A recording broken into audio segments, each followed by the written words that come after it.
Hello, world. Hello. Hello, world. Tonight's the night of nights, and we're gonna conquer the mainland, I think. Let's start from scratch, as usual. Hello there, good people of the world. Tonight we are, of course, going to continue to watch, to do our little tour here. I'm not sure if little is the right word, but our tour from the Pacific Edge tour, which leads us from from the northern north of America, from North America to South America and the Falklands. So what we have done so far is fly from Unalaska Airport, which is about here, Kodiak, also called Dutch Harbor. We went all the way up to Anchorage, so that's what we did yesterday. Today, as you can see, we're starting to conquer the mainland. Basically, we're going to enter Alaska mainland and then fly south towards Canada, and then we're going to hit North America in a couple of days. So we've done this piece of the tour within 3 days. So today, I don't know, probably gonna get to maybe Yakutat or Juneau. I'm not sure. Juneau should be Canada already. Yakutat is still Alaska, or is it? I seriously don't know. Anyway, so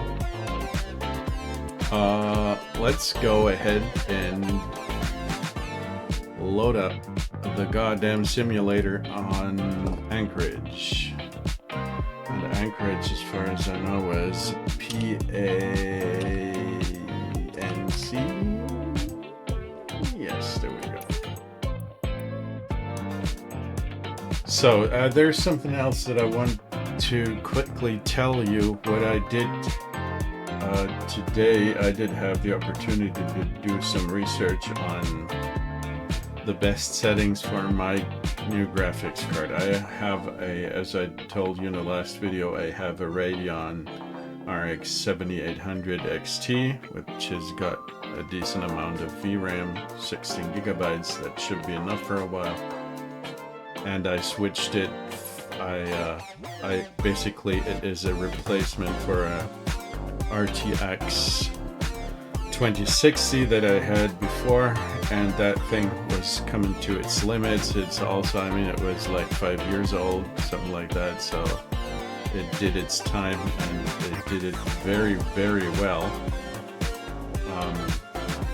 But I thought it was time. Everything else stayed the same. I've got a 8-core 3700X Ryzen processor and 32 gigs of DDR4 RAM, and it's basically a mid-range computer. It's pretty old from today's perspective, but it works very well because, I mean, the CPU is not being used. At least it's mostly, the usage is below 50%, so the CPU is good to go for, I don't know, maybe 2-3 years to go into the future. I don't know, but the graphics card was something that I wanted to do. So, and what I did was try to figure out the best settings so that I have the best compromise between great visuals and a proper frame rate. So I'm going to show you this real quick. The graphics settings, I mean, basically one of the things that I don't use is the NVIDIA DLSS or AMD FSR. These are those upscaling technologies. This is just not the stuff that I want to use for one single reason. They are both basically blurring stuff and you're also going to get some kind of ghosting at the fringes of some, I don't know, when you have it basically what it does is pre-render stuff, and if it doesn't work, then it's going to change little details, and you can see it. You can see some kind of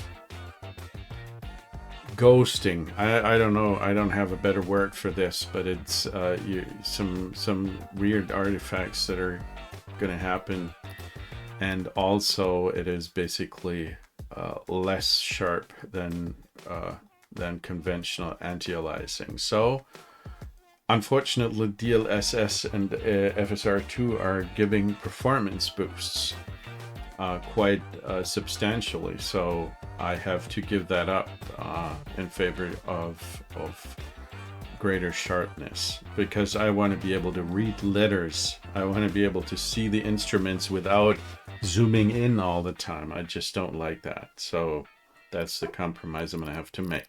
And the global rendering quality, I have experimented with values, but there's a great video which explains in detail and demonstrates what kind of settings are doing what exactly. You can literally compare each of these settings that you can have, that you can see in this list. You can compare each of these settings visually and make sure that you get the best quality that you can get without too much of a compromise when it comes to performance. So you can see what is good for you, what you think is bearable when it comes to reduction of quality, visual quality, and then you choose the settings that might be best for your particular setting. If you own a 7800 XT, you might want to consider trying out the values that I've put in. I'm going to put links down in the description of the video. A link to the YouTube video which explains all of this and gives you the comparison between all those settings, and I'm going to give you my preset on my website. All those links you will find down in the description of the video. So most of the stuff that's available here as a configuration I put on high, because they don't have too much of a performance impact. There are certain things that really do affect performance, and those items are terrain level of detail. Everything beyond 100 will impact the performance significantly, as well as the object level of detail. I'm going to leave that on 100. Also, grass, I reduced that to medium, because honestly, the altitudes that I'm flying at, I'm not going to see grass, and even if I see the grass, the medium setting is totally okay for me. I turned off anisotropic filtering because we don't need that. Water waves look basically the same at medium and high settings, but you're going to get a small little FPS boost if you reduce it to medium. There's literally no difference except if you start counting the little waves, but the appearance of the ocean will be practically the same. If you reduce it to low, you're gonna see a difference, and it doesn't look as nice. I turned off ray traced shadows. I don't need that. The quality enhancement of this is negligible. Shadow maps, I put all these other values to rather high settings. Ambient occlusion on medium looks good enough for me. So you can just go ahead and try these out and fiddle around with it. But this, I believe this setting is pretty good, and I hope it'll last a while. And then, yeah, I wanted to go to free flight, for crying out loud. So, and what I also did, because I still have this incredible, stupid problem with the Logitech yoke, which does all kinds of things it's not supposed to do, especially if I move the levers. The the performance levers, I am going to try. I have separated the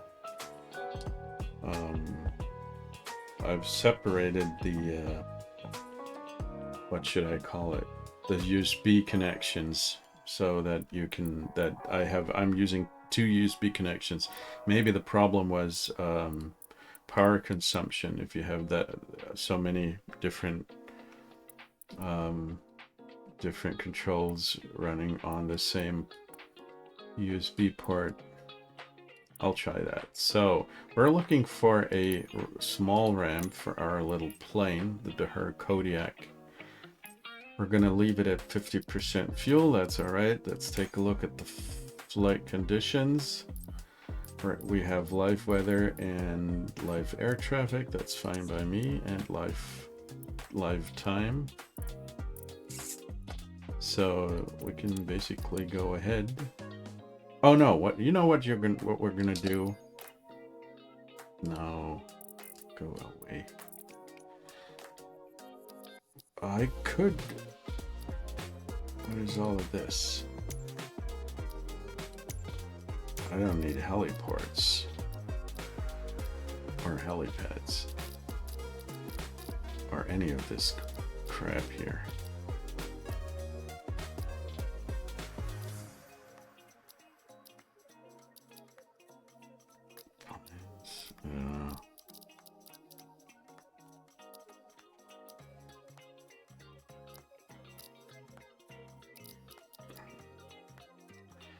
Yeah, nav. I would like to see nav aids and our nav position reporting. Well, anyway, I'm getting distracted again. What I really wanted to do, but I seriously don't know where I can enter this. I want to add a flight plan. Let's just go ahead and do our normal routine, because the flight plan is in little nav map, so we're good to go. As usual, I am going to use intentions just for kicks and for a little distraction and a little immersion along the way. While it's not perfect, it's good enough for this kind of endeavor. And let's see how long it takes for this stuff to load today. Here we go.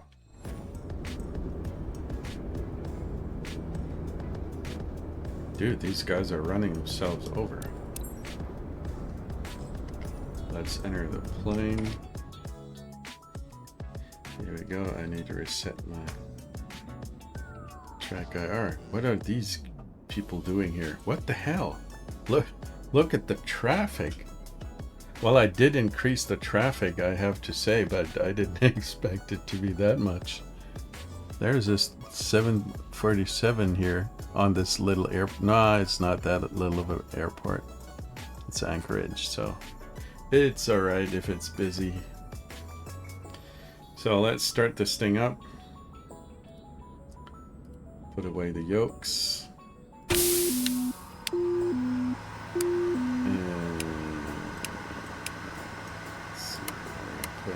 Strobes and F lights. We can turn on the pitot heat already, because I know that we're going to have a pretty low temperature right now.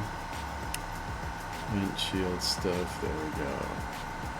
The levers are down. Let's push in the fuel shutoff valve and make sure the engine can get some fuel. So here we go. Let's activate the auxiliary fuel pump and let's get this engine started and take a look at the NG value. Once it's above 20, we can start it and introduce our fuel. Here we go.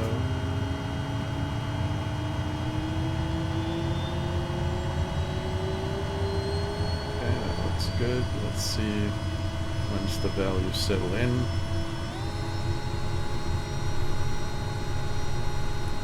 we can go ahead and turn off the starter and the ignition and the auxiliary fuel pump.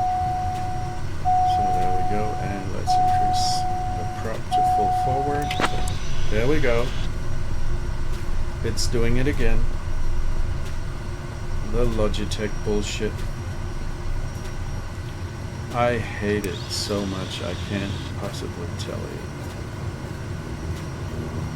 Oh man, it did release the parking brake, by the way. We were rolling forward. The flight ended to put on the autopilot. Jesus Christ. Come on, I'm gonna have to beg my wife to give me the money for the honeycomb stuff, because this is I'm not going to be able to bear this any longer, this Logitech bull.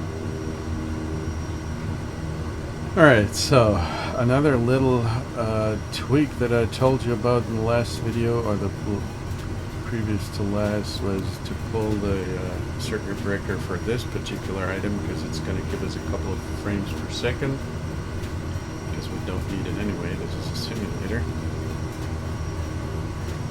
And let's go ahead and take a quick look at our checklist. Levers are down. We did that. We did start the engine. Lights on, blah, blah, blah. Starter on, wait for blah, blah, blah. Starter off, fuel auxiliary. We did all of this. So the engine is basically on. The startup, we did that. Before taxi, we're going to want to listen to ATIS. We are at...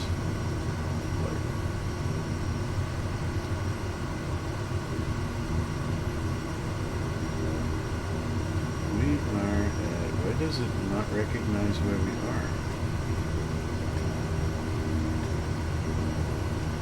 Hello?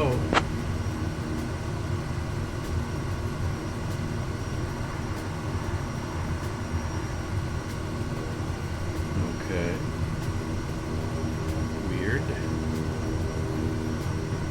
don't know what's going on.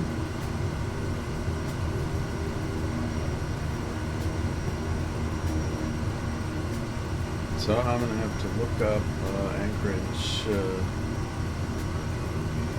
frequencies by myself.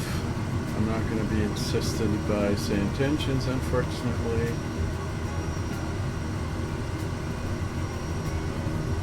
Holy Lord, it's busy at Anchorage. At Anchorage, I'm sorry.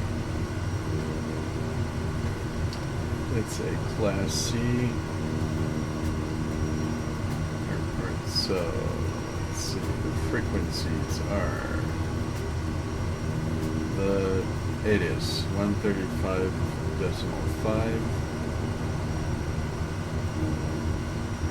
It is not showing up. Weird stuff.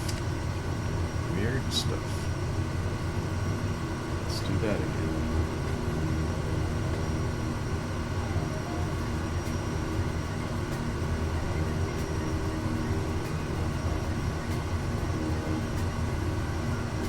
Just does not recognize where we are, and that is very unusual.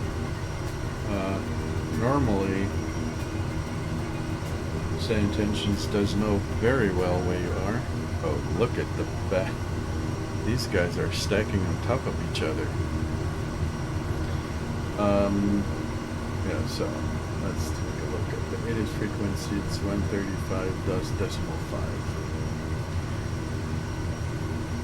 135.5.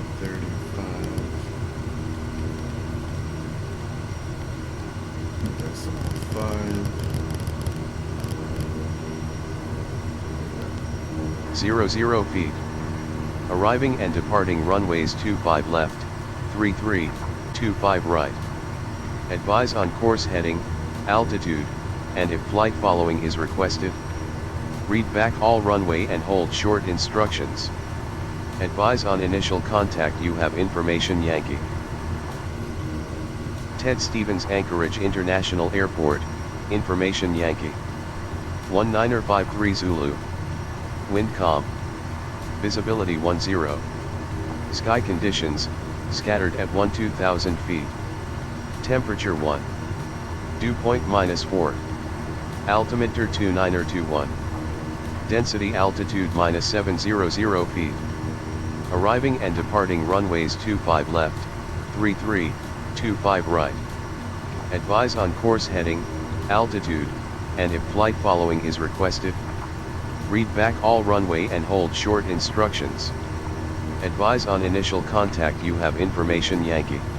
Okay, information Yankee. Ted Stevens Anchorage International Airport, so information switch Yankee. back to the other frequency. The other frequency would be the tower frequency, 118.3. 118.3.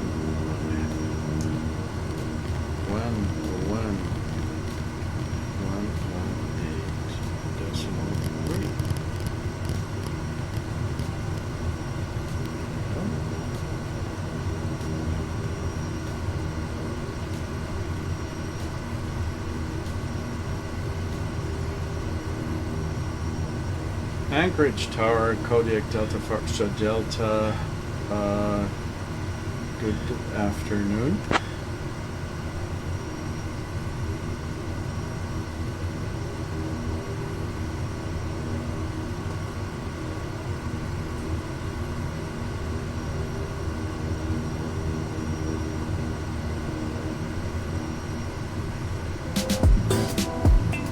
They're not talking. I can see that they're sending a message, but the text-to-speech doesn't work, obviously. So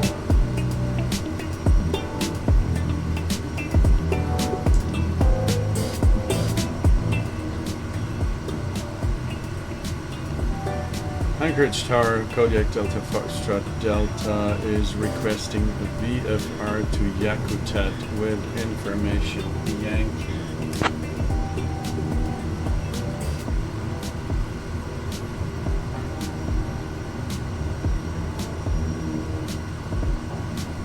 Kodiak Delta Foxtrot Delta, VFR to Yakutat approved. After takeoff, fly runway heading until reaching 5500 feet, then proceed on course. Cleared for takeoff runway 25 left.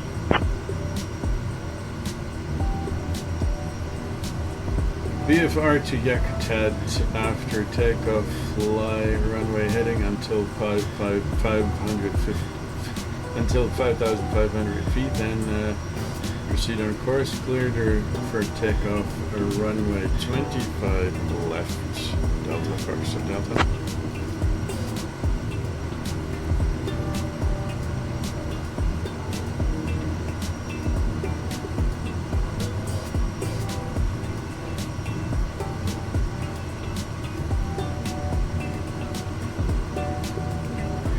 I mean, they're not.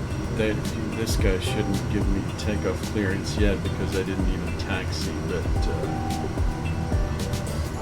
I don't want to be so.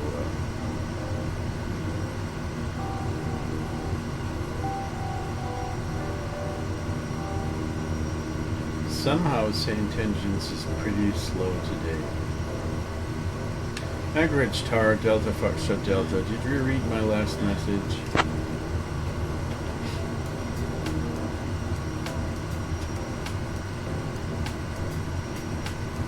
Kodiak Delta Foxtrot Delta, affirmative, I read your last message. You are cleared for VFR to Yakutat with information Yankee. Anchorage Tower, Delta Foxtrot Delta, requesting taxi to the active.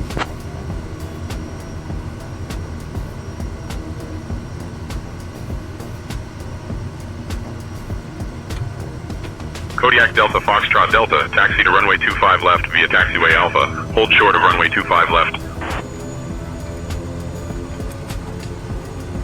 Runway 25 left via Alpha, or hold short, 25 left, Delta Foxtrot Delta.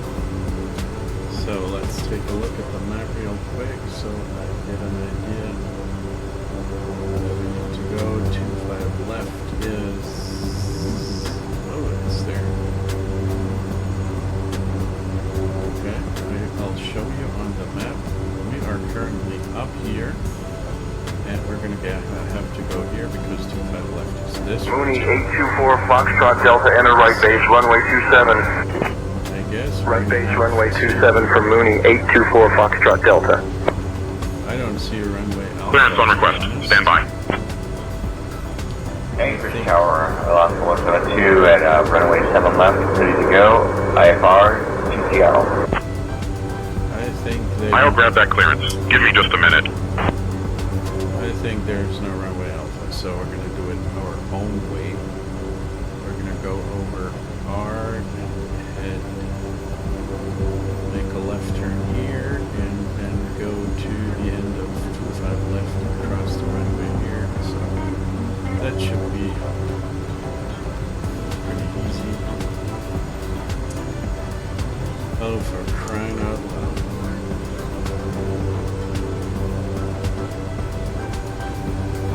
Alright, let's go. Look at these guys. They're literally stacking on top of each other. What is happening?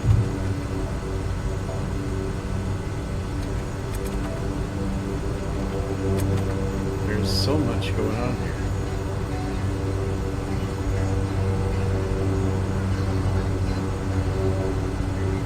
And I have a strong feeling they're blocking each other.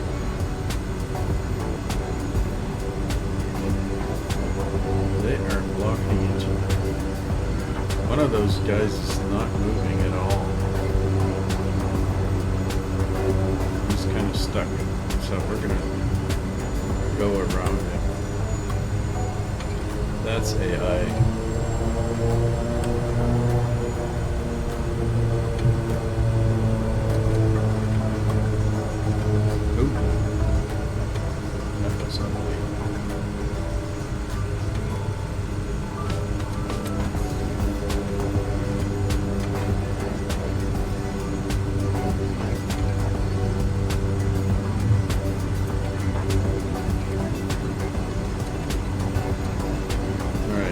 This guy, he's stuck for a reason, I don't know why. Now he's starting to move, but we're going to overtake him.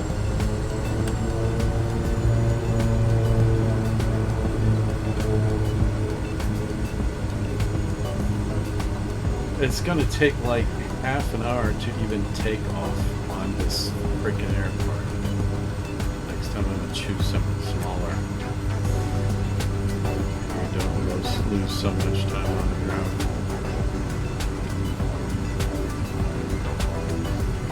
Something was wrong with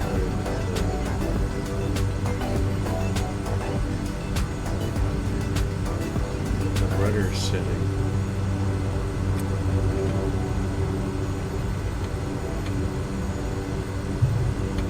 It's overly sensitive. What's happening? So let's see.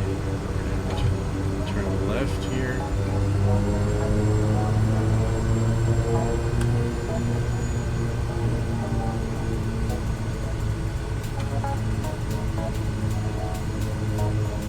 This is all. The Logitech stuff is just a goddamn joke, really. I hate this thing.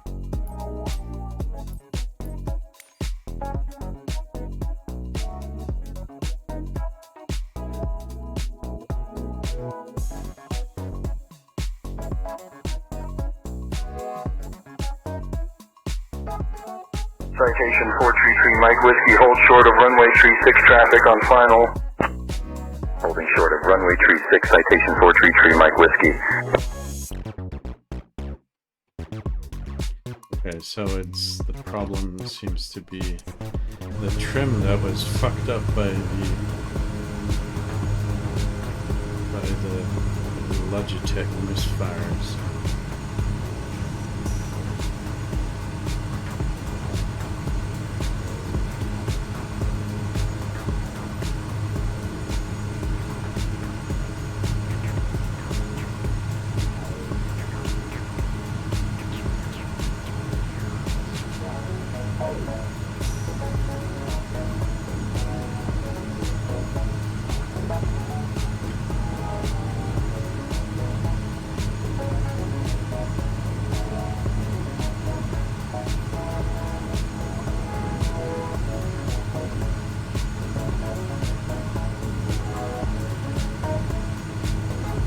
Forgot to turn on the taxi lights as usual. There we go. I should really be using my own checklists.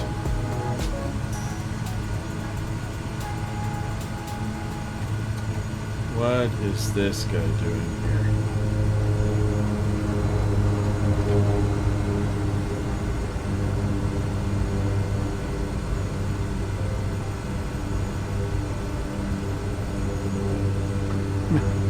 Maybe I should turn off the AI traffic. This is just... That is just a little weird, all of that.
Make a left turn.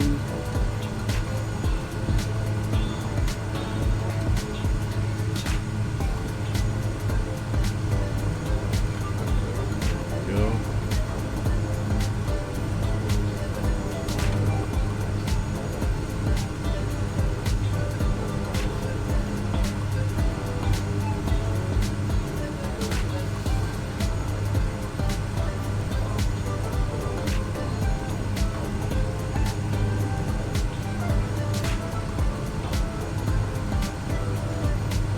That guy is stuck up in the air. Is that a helicopter? No, it's a seaplane. And he literally has decided to park in the air above the airport. Bonanza, November 64 Foxtrot Alpha 2, hold short, runway 21 traffic on final. Holding short, runway 21, Bonanza, November 64 Foxtrot Alpha 2. Ground on 121.9, Cafe 77 Heavy, bye-bye. Cafe 86, Heavy, welcome to Anchorage. Contact ground on 121.9er. Ground on 121.9er, Cafe 86 Heavy, bye-bye.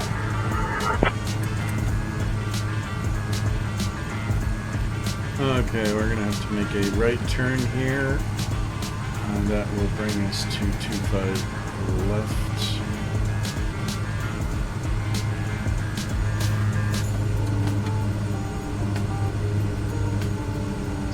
Stop real quick and see if there is somebody coming up. There's traffic coming in. What's that? Yep, there is someone landing.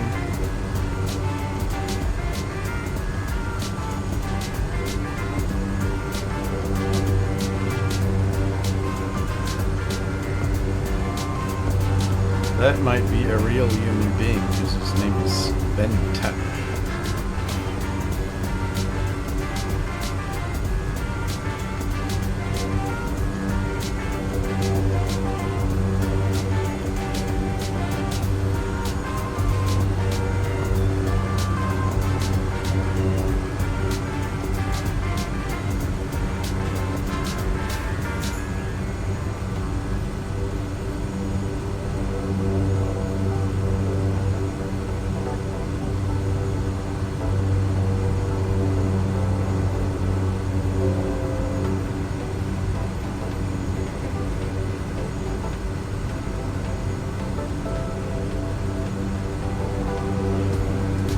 I hope he's not going to fall asleep on the runway. Put it there. Go ahead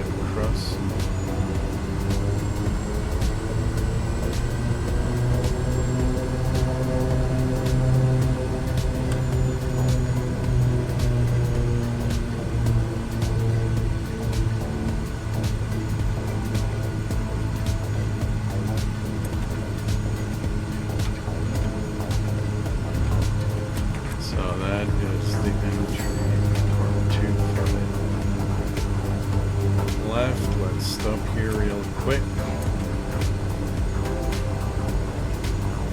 Go through our checklist. Turn off the taxi lights. Turn on the landing lights.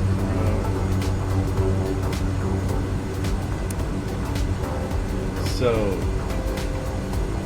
Pitot, we put that on altimeter. We did just that. Laps 20. Elevator trim is good. We can push it forward slightly.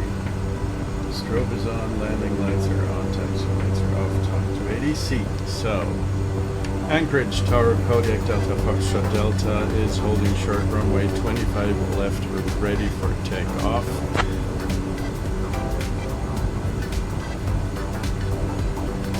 This guy up here. Mooney 824 Foxtrot Delta, enter right base, runway tree 2. Right base, runway tree 2 for Mooney 824 Foxtrot Delta.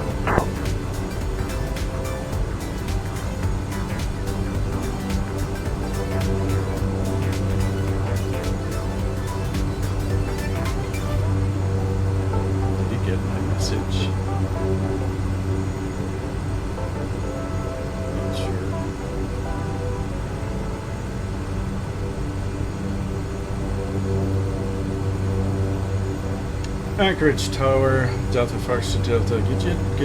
Did you get my last message?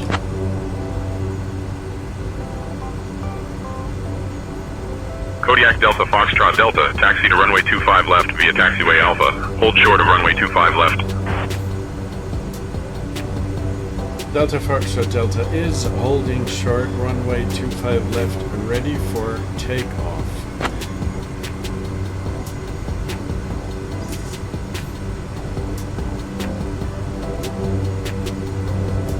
Kodiak Delta Foxtrot Delta, taxi to runway 25 left via taxiway Alpha. Hold short of runway 25 left.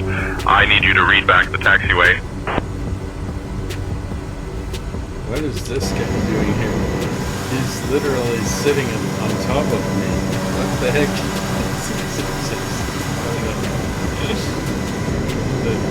These guys are killing me. He doesn't even... I mean... I was first here. You sick bastard.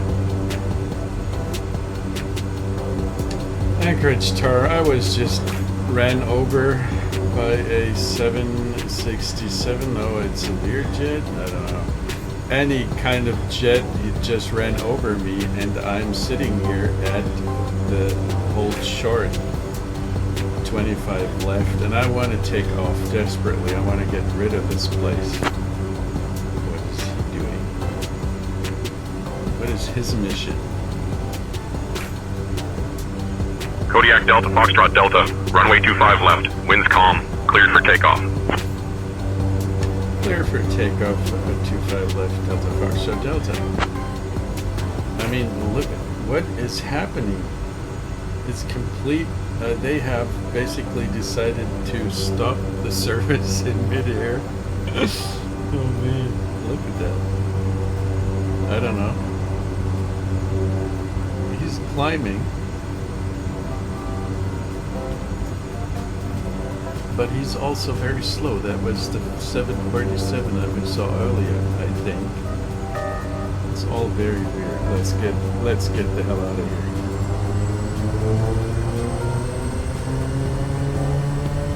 This is a freak show. They're running us over. They're literally stopping in midair. People are not recognizing that we want to take off. Let's just get out of here as quickly as we possibly can.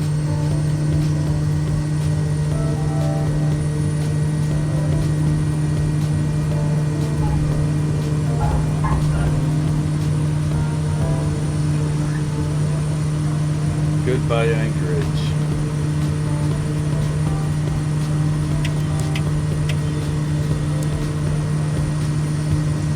Skylane 422 Alpha Mike, turn left, heading 280. Maintain 2,000 feet vectors for traffic.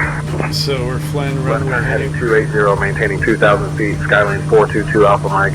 and we're gonna Pilatus 21 Bravo, flight following is on request. Squawk 4224, the ident. fly to a altitude of 5,500 feet. By the way, he didn't give us a transponder frequency that I would like to have flight following. So, Anchorage Tower, Delta Foxtrot Delta departure.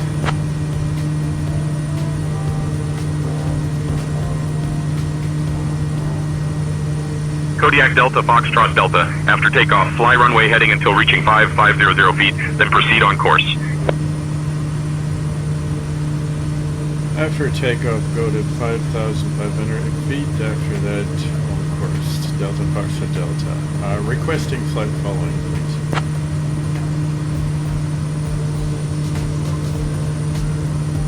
Raise flaps.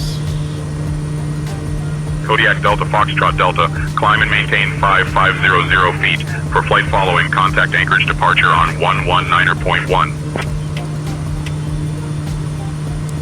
Going to 119.1, Kodiak Delta Foxtrot Delta, good day.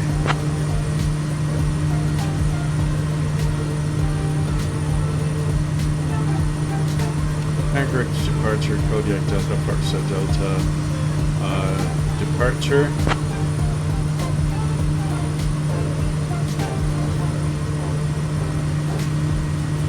Kodiak November Delta Foxtrot Delta Anchorage departure. Go ahead. Anchorage departure, Kodiak Delta Foxtrot Delta just took off from Anchorage, climbing to 5,500 feet. Destination is Yakutat. Request flight following.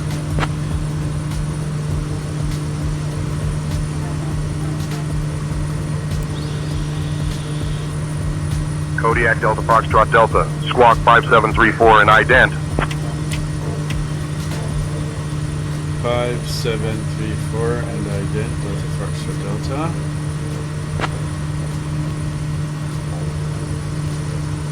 Five, 7, 4 and ident. There we go.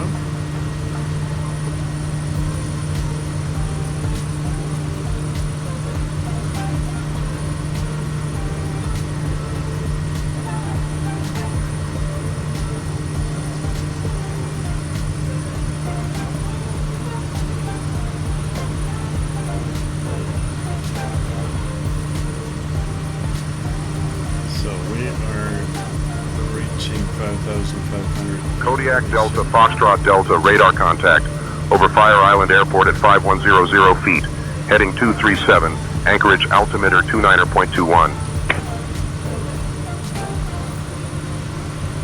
Altimeter 29.21 Delta Foxtrot Delta. So let's go ahead and make it official. 5,500.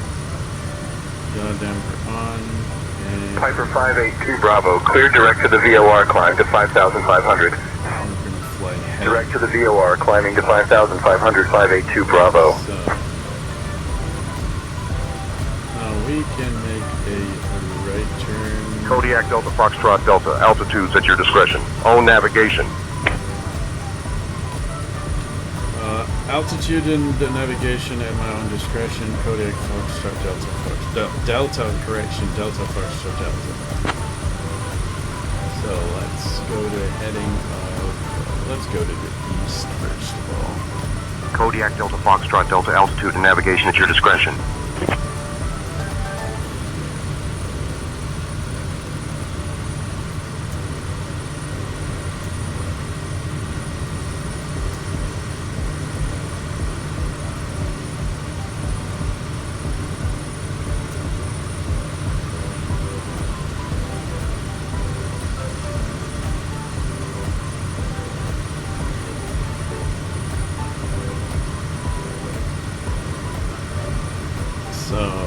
let's reduce the RPM to 2000. And the torques to 1200 something. There we go.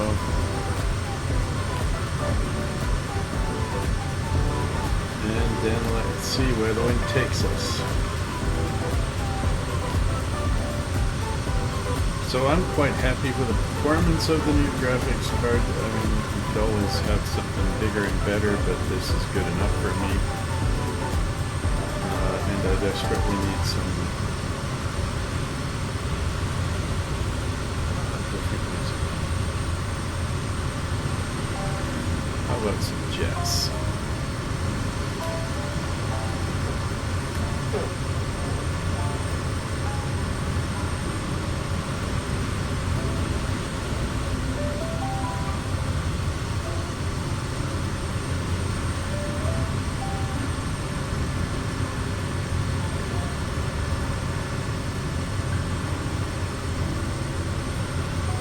Look at that. He's pretty close.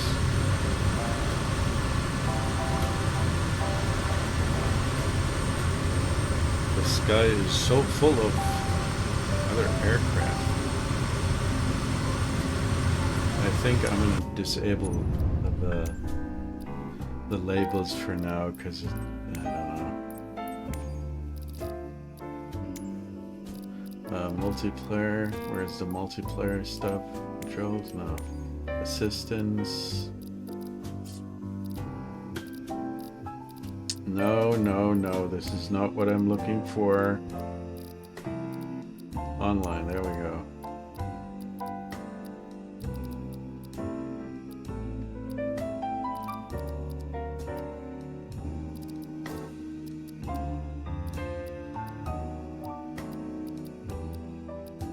What the heck?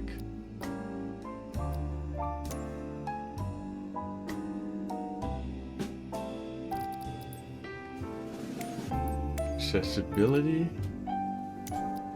No, this can't be. Assistances?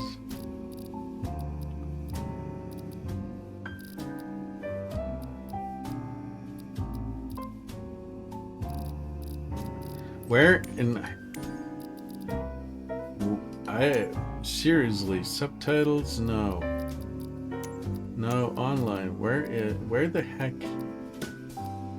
Navy on 635 Juliet Whiskey, right to 090, climb to 7,000. Right to 090, climbing to 7,000, 635 Juliet Whiskey. Alaska 55, Anchorage approach. Good afternoon, Anchorage altimeter 30.18. Alaska 55, contact Anchorage Tower on 118.3.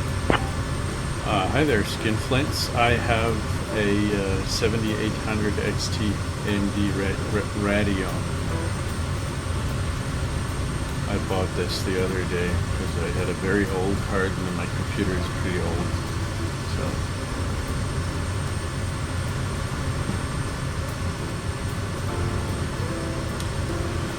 Yes, it does. I fiddled it. There's an excellent video on YouTube that helps quite a lot in figuring out the best settings for the power that you have available. And there's a couple of things that really are performance hogs. As you can see, I still have some. There are FPS drops sometimes, but it works quite well.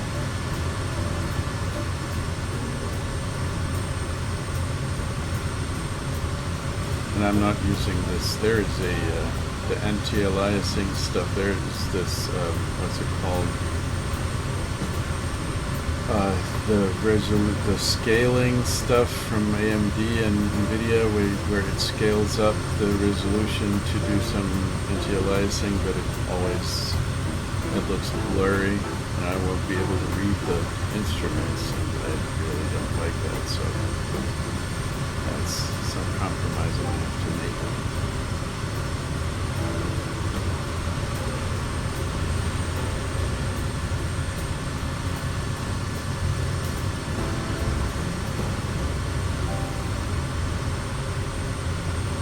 But so far I'm happy. owl complain.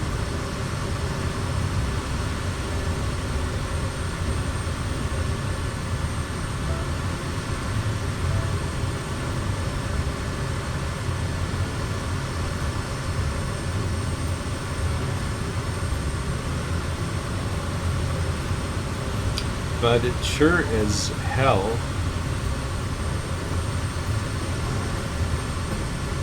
The 2024 is still not a software that I would consider to be production ready. Look at this nice neighborhood here. The one thing that I don't like about it that is situated directly beside the airport. This is going to be a very noisy area here. But other than that, I like the streets here. This looks awesome.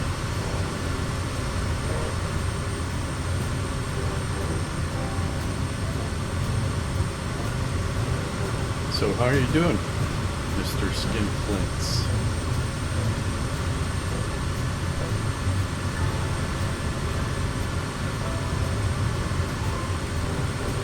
Oh, aren't you a lady, maybe? I don't know. Please. You never know. Doing well? Just, that's excellent. Relaxing is always good.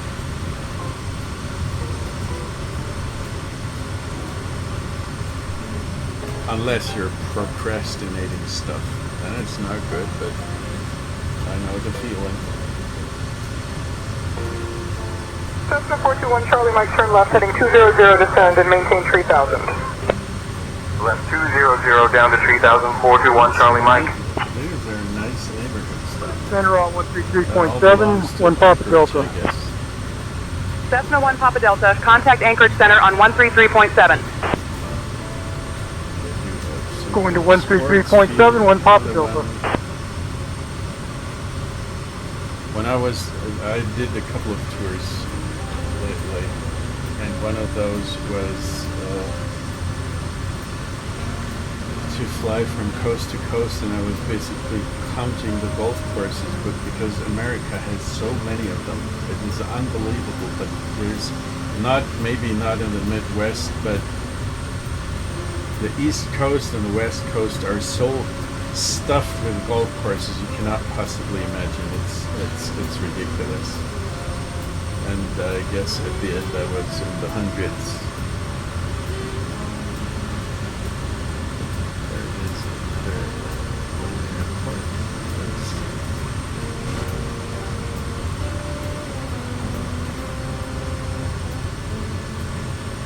No, I am leaving Anchorage actually. Yesterday I just took off from Anchorage.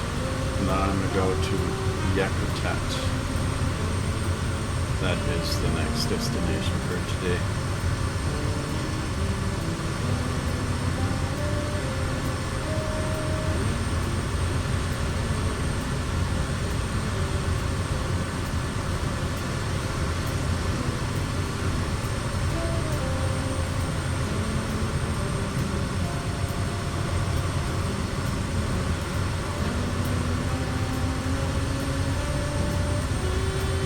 I think we're going to have to go a little bit higher. Let's go to 8,000 maybe.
there's some weather coming up. That the radar is picking up some heavy clouds here in front of us.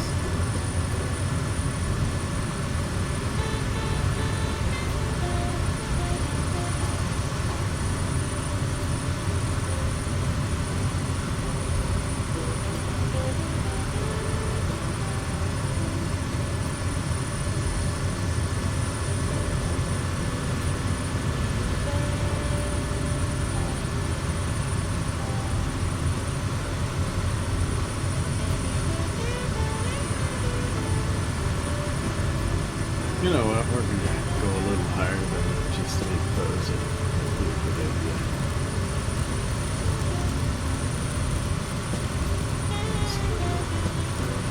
American 1555, contact approach 125.8. 3, Contacting approach 125.8, American 1555. let's see what's going on there.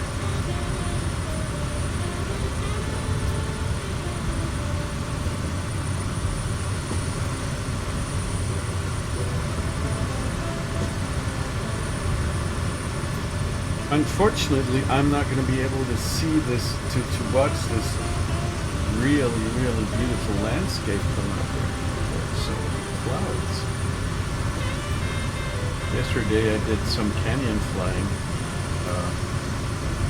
south of Anchorage because there's just this awesome... You can take a look at the map. That's what I did yesterday. I came... The map might be so nice because you can see the path that we flew. I came up here and flew this canyon, and I went through the Chickaloon Bay and landed at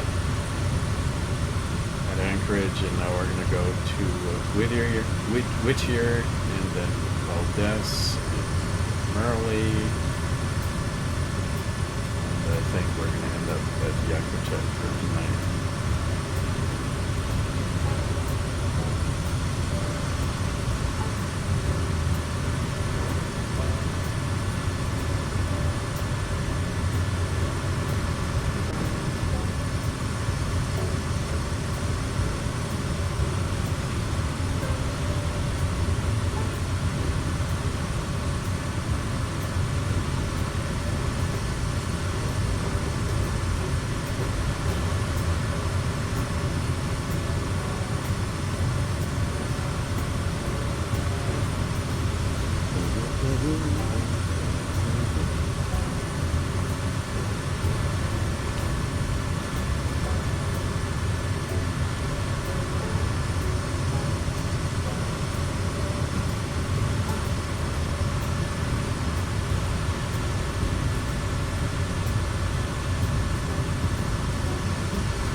Look at this guy. He's smirking all the way. I mean, if this would be... I mean, he's not even...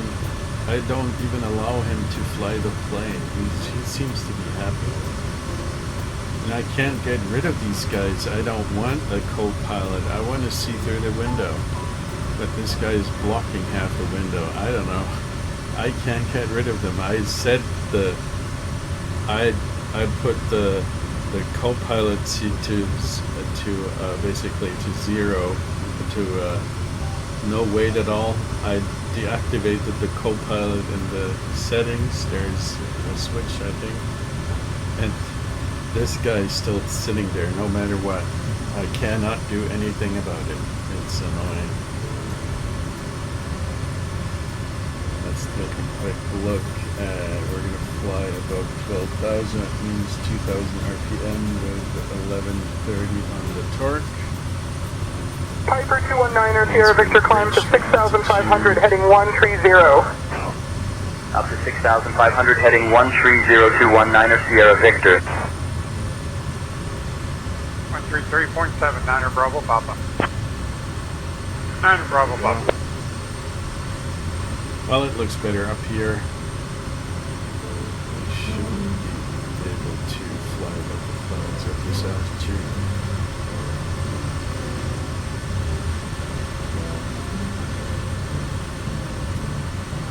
If there is one thing that I really admire what they actually were able to do with the flight simulator, with the Microsoft Flight Simulator, it's the clouds. I mean, sometimes it doesn't look all too realistic, but it sure does look dramatic and it does look beautiful, and I really like to fly above or through the clouds because it feels and looks very nice.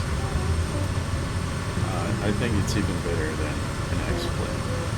I like X-plane as well for other reasons, but when I'm doing this here, yes, they do, and there's a lot more variety actually than it used to be in 2020. But I'm actually making a comparison to X-plane here, because one of the things that I like about X-plane is that you don't have this goddamn cloud connection where you need to wait for the Microsoft servers. But unfortunately, X-plane is so far behind when it comes to visuals that it hurts my eyes literally to fly this. So especially if I'm doing these tours where you're looking, where you want to see nice landscape and stuff, then there's no alternative to the Microsoft stuff, unfortunately. I think competition would really help in Microsoft not releasing these unfinished products and overpriced products, but there is no real competitor. That is bad.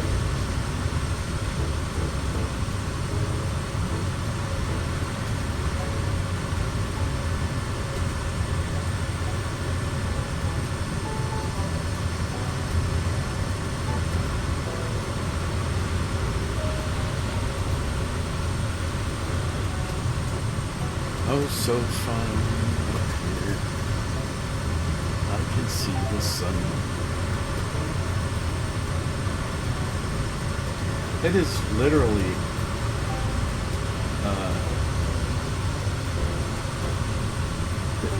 it's flying the simulator is really something that lifts up my mood, because it's quite beautiful.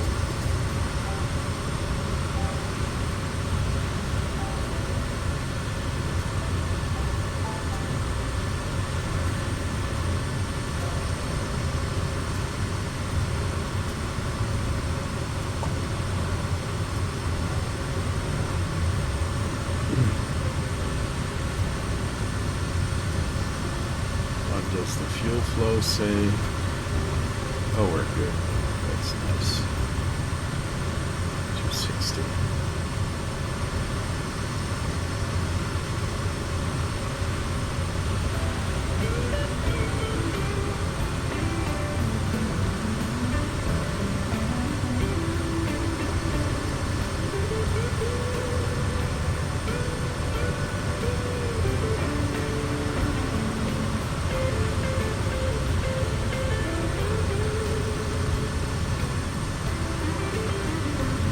JetBlue 183 traffic departing runway 27 climb and maintain 7,000 turn left, heading 210.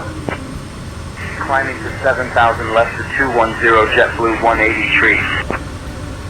This guy is... Alaska 1082, contact Elmendorf radar on 134.9er. This Ray-Ban glasses in his face. Alaska 1082. Stuff is oozing out of his nose, and I just don't want him there. He's not... He doesn't fit in here. Go away, you freak.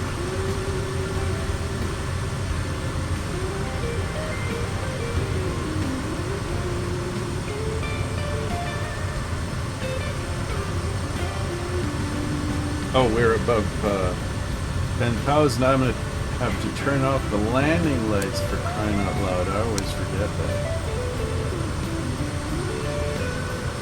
checklist, incomplete, dude. Landing lights off above 10K. I did not use the checklist.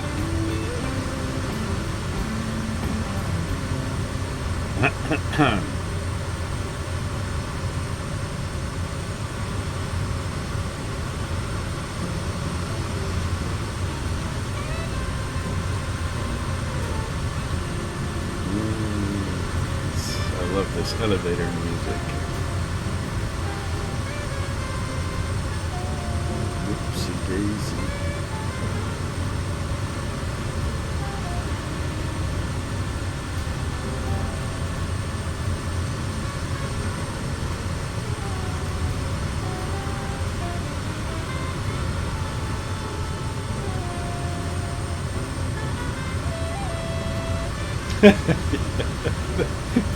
Yeah, but well, it depends. There's a I was watching this a couple of years ago. I think that was Tom Cruise. He was a guest on some talk show. He was talking about. I mean, this guy he obviously has a pilot's license and he's flying. He seems to be flying jets. I don't know. And his and they were flying and having somebody in the back, and they flew high enough. I don't know which altitude they were flying at, but it was high enough that the guy in the back literally was falling asleep because of oxygen, because of a lack of oxygen. He didn't take any damage. He didn't. His health didn't. He didn't die, basically. But maybe that's a good idea. I could let him fall asleep, then push him out of the door, and then be done with it. But I have a strong feeling he's going to come back.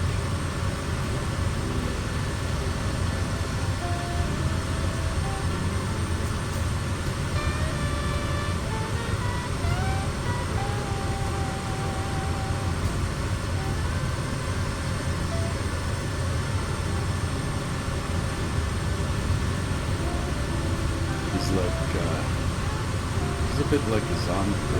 He doesn't say anything. He doesn't move a lot. Fortunately, he's not attempting to eat my brain, but other than that, he's a weird guy. And he doesn't eat. He doesn't sleep. He doesn't need a pee, obviously. And it's all fishy. We're going to have to go even higher.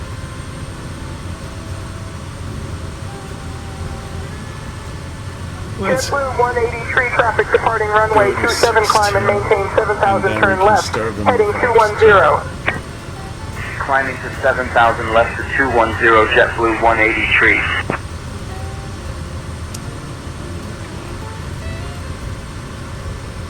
Alaska 172, contact Anchorage Center on 133.7.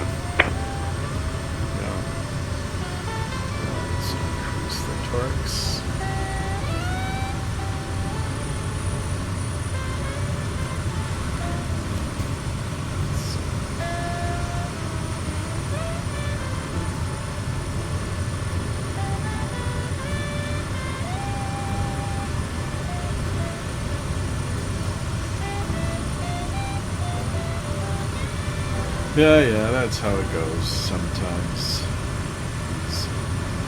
Co-pilot.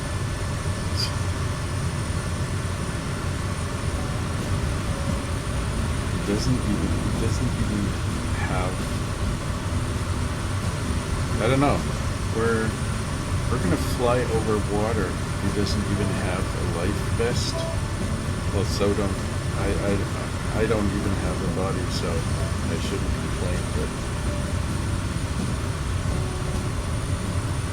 no body, no drowning.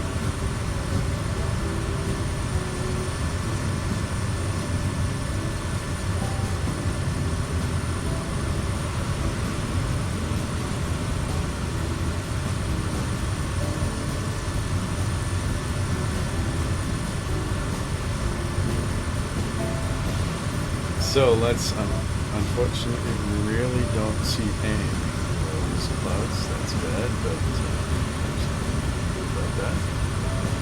So we're just going to continue on to Yakutat and go ahead and put that into the GPS coordinate system. What's the code for Yakutat? Kappa Alpha Yankee Alpha.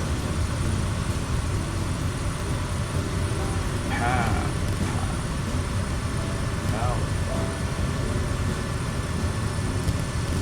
Yay! Alpha. Switch this to this. Let's go. The nav mode on the GPS. There we go.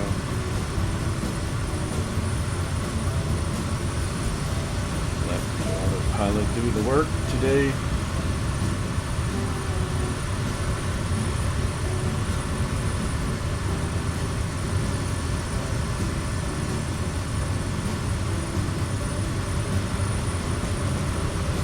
Unconscious yet? No, doesn't seem like it.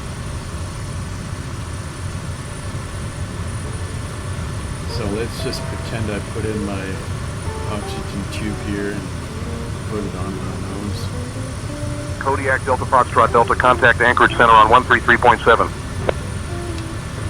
Anchorage Center for Delta Foxtrot Delta 133.7. Goodbye. Anchorage Center, Kodiak Delta Foxtrot Delta with you at 16,000 feet, heading towards Yakutat.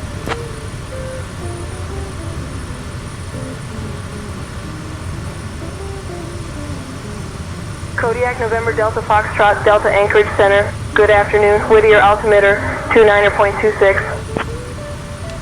Altimeter 29.26 Delta Foxtrot Delta.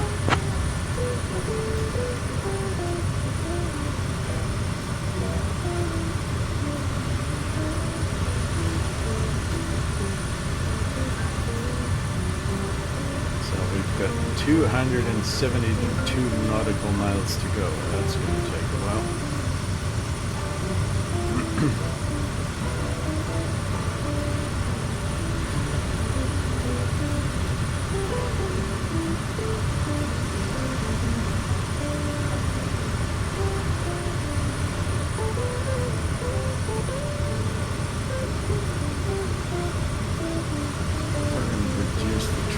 Again, we're at 16,000, which means we're supposed to hit 1,000 torques.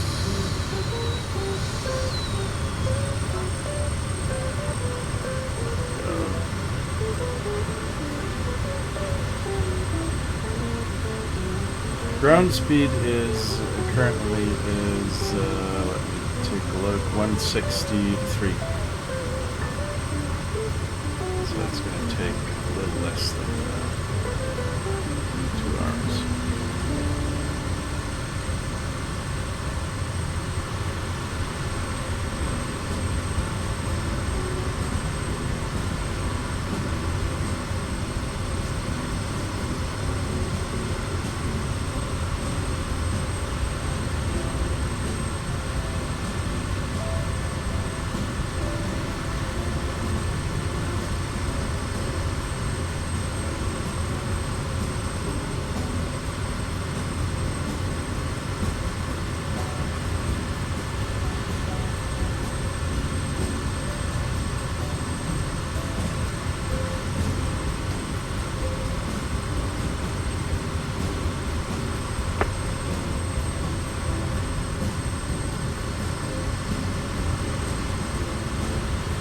Oh, these clouds look juicy. So juicy. There's probably milk in them, not water.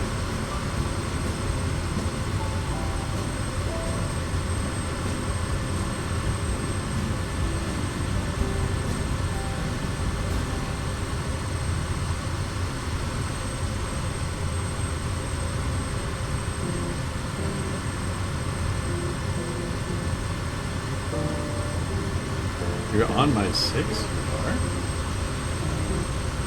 Holy cow. Let's see. Well, I did turn off the labels because there was so much going on here. You caught up. I didn't expect you to come along. There you are. I can see you. Great. Excellent. Nice to have you along. What are you flying? I'm gonna have to turn. I'm sorry. I'm gonna have to turn on the labels real quick so I can see you. Where the heck is the? Where the heck? There's a traffic nameplate. So save, go back. Oh, you should have caught up. Skin flints. There you are.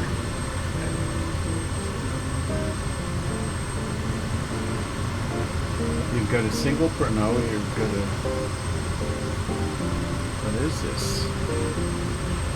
It looks like a Baron 58, but I guess you have something different.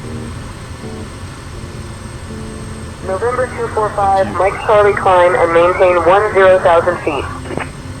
Climbing to 10,000 feet. November 245, Mike Charlie.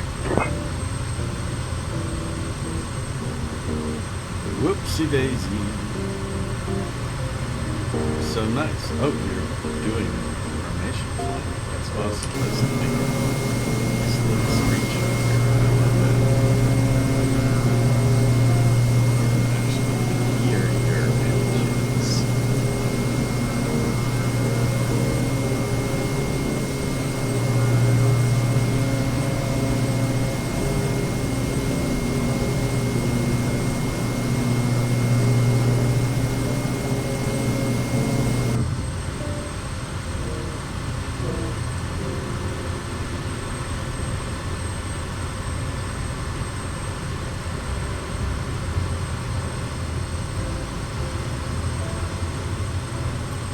What's your favorite place to fly? I mean, Alaska, obviously, you like that. I've understood, but is there someplace else that you'd like to fly?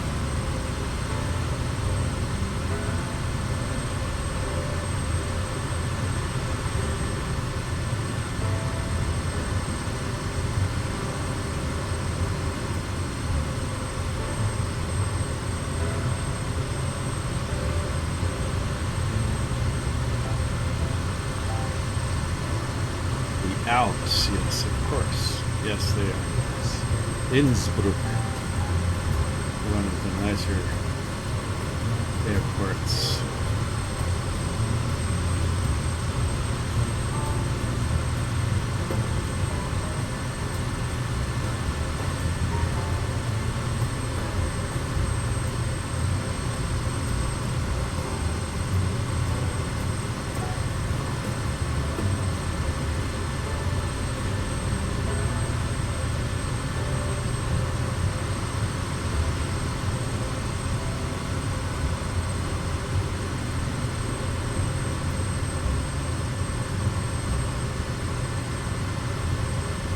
I was able to fix my internet, by the way.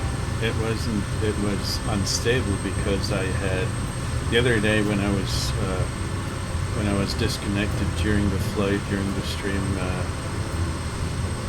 it was a problem that I caused myself because sometimes I start to fumble around with the cables and putting in and connecting them in ways that they're probably not supposed to be connected to other devices, and then the modem lost connection with the remote, I don't know what it's called in English, but the place where you're connecting some kind of central device where stuff is being delivered to each of the households. So that was I made a little mistake, but I fixed it. Now it's working again properly.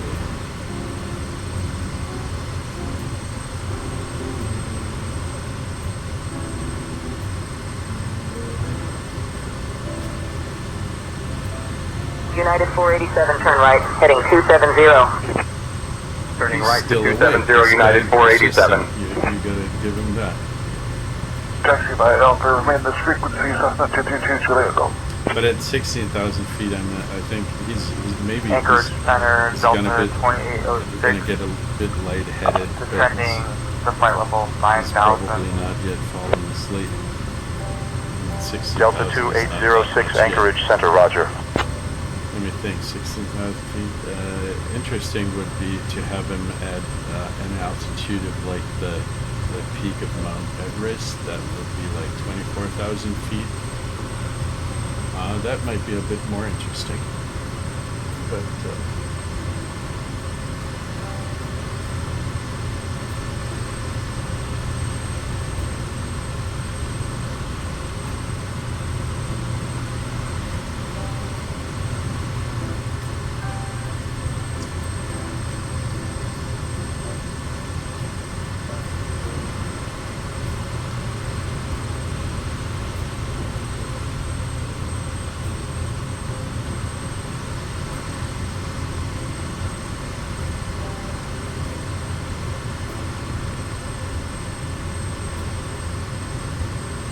it all looks so fluffy and nice. I would love to throw a couple of those clouds around. It's like, I don't know, looks like marshmallows. My wife decided that we should be doing a barbecue on the weekend, so I'm going to have to buy marshmallows because we're such a cliche family. And what are we going to do once we do a barbecue? Of course, we're going to roast these goddamn marshmallows over the fire.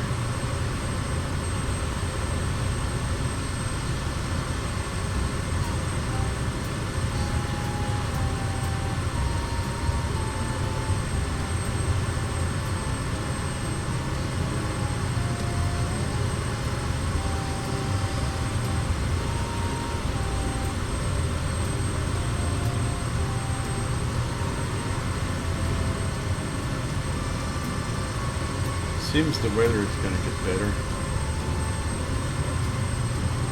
Looking at the radar, at least as far as the pod can see. But the coastal areas are still covered with clouds, as it seems. It's not going to be as thick as what's behind us, but still.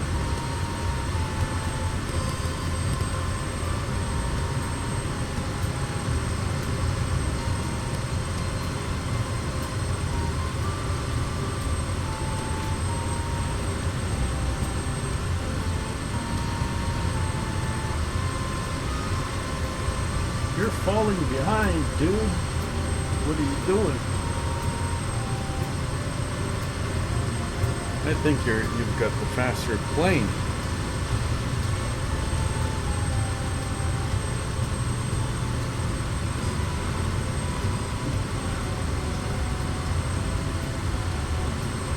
Too far to go. With a mixture, I see.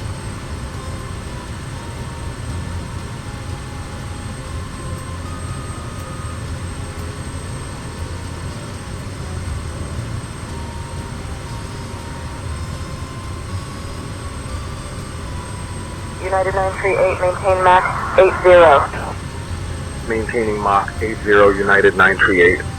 I'm gonna nag. I'm gonna annoy. 200.77, Bonanza 0 Sierra Bravo. There's one thing about say intentions that's really Bravo, funny. like the frequency for Anchorage Tower. 18.3, Bonanza 0 Sierra Bravo. Are you done talking? There's one thing about say intentions that's really funny. You can, if you want to, you can have your voice being recorded by the system. and it actually happened. I was flying at over Papua New Guinea, and I did a couple of flights, and I was talking to Say Intentions, and they did. I accepted that they record my voice, and they did. And at some point, I was talking nonsense to the ADC, and they don't seem to have some kind of quality assurance in that particular case. They didn't really filter out the voice, the sentences that don't make no sense. So the stuff that I talked to ADC, which was nonsense basically, it was being played by the system for people that are in the vicinity. So you can actually activate a certain mode where you're going to listen to voices from real players that have been talking to, say, Intentions in the same area that you're flying in. And then they obviously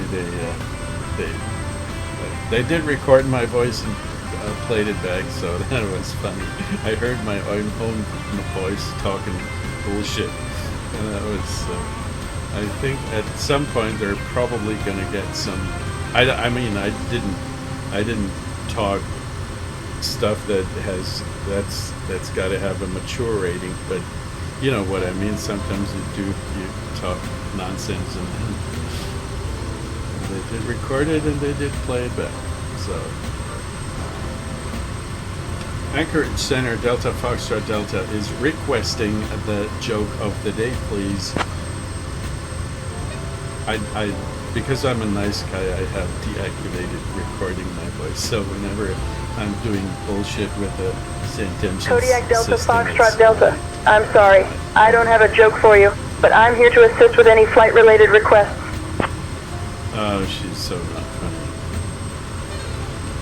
But, good lady, I am in desperate need of some entertainment. Would you please then at least tell me an aviation-related story? That would be awesome. Thank you very much. Delta Foxtrot Delta.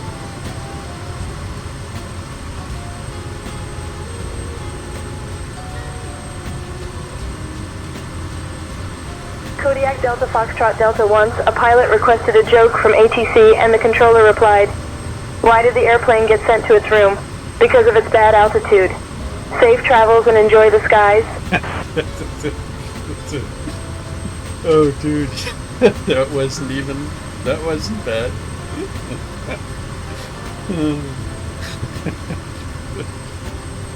I've got to remember that.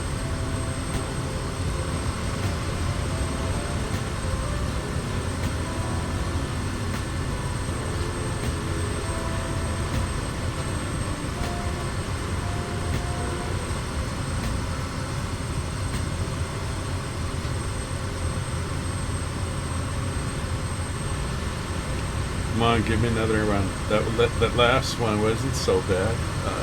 We've got more, I guess.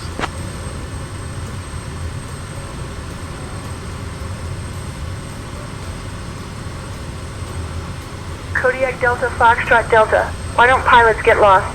Because they always have a good altitude. Well, that wasn't funny anymore.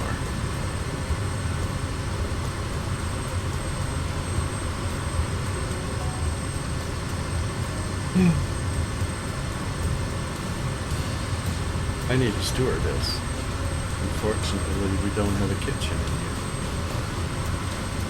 But I could make some changes in this airplane. How about throwing out some of the seats here? I don't need them anyway.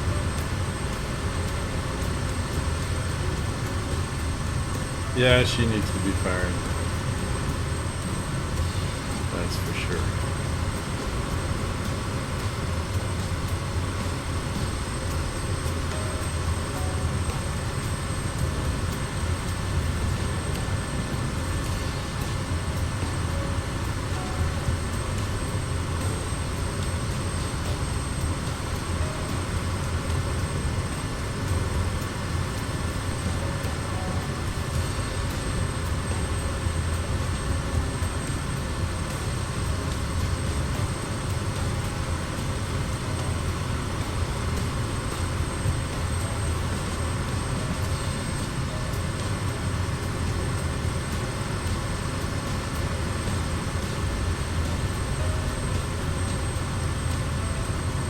There's a guy up there.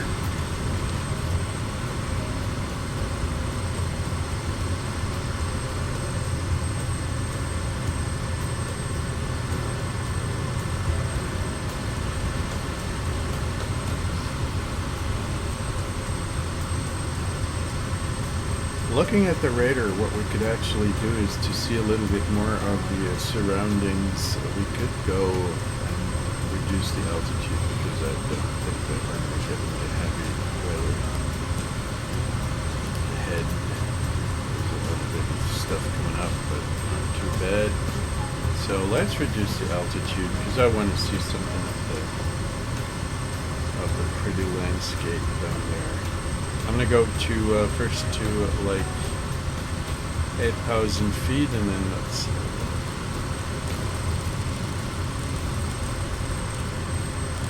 a sync rate of about 800 feet per minute.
Spirit 792, expect direct waypoint Tango India Mike in 5 minutes. Expecting direct to Tango India Mike in 5, Spirit 792.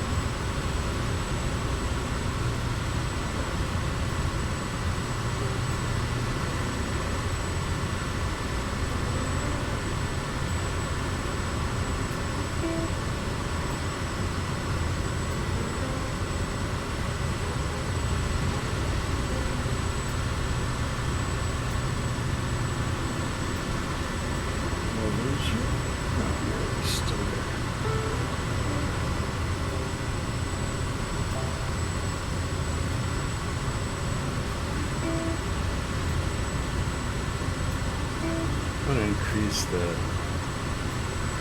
rate of descent to, let's see, 1200. It takes too long here. I want to see some nice mountains.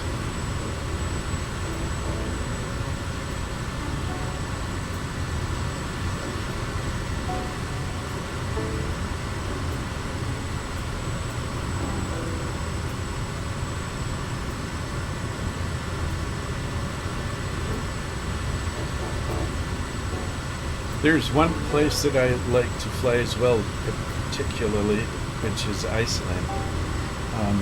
And Iceland, one of the problems I have with Iceland is that for quite a long time during the year, it's almost dark. Kodiak Delta Foxtrot Delta, contact Anchorage departure on 119.3.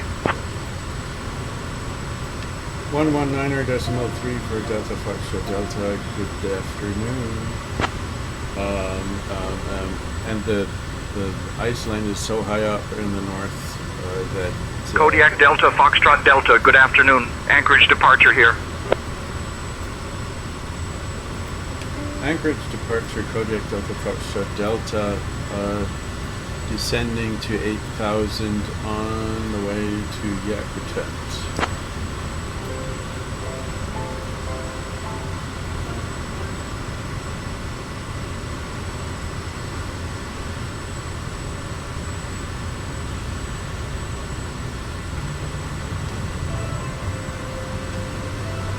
Yeah, so As I said, Iceland is so high up in the north that for quite some time during the year the sun barely rises above the horizon, so there are only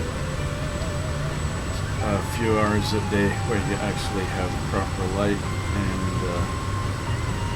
and during the winter time it's very stormy and the weather can change very quickly. It's pretty similar to Alaska and back country stuff. I mean, but you sometimes have quite often have crosswinds to like 40 to 50 knots. There is a nice island which is called Vestmannaeyjar Island that's to the south of Iceland, and it's got it's a huge airport on a very small island actually. And there is so much, and it's got 3 runways for the single reason because Delta 1221 descend and maintain 2000. Sometimes Delta you have so 1221 much descending to 2000. or you have winds that are so strong that you desperately need Delta 2806 to fly into the wind because you're not going to be able to land with crosswinds like 30, 40, 50 knots. Playing at 7,500 feet, now 50 miles to Papa Alpha Victor Delta, my destination.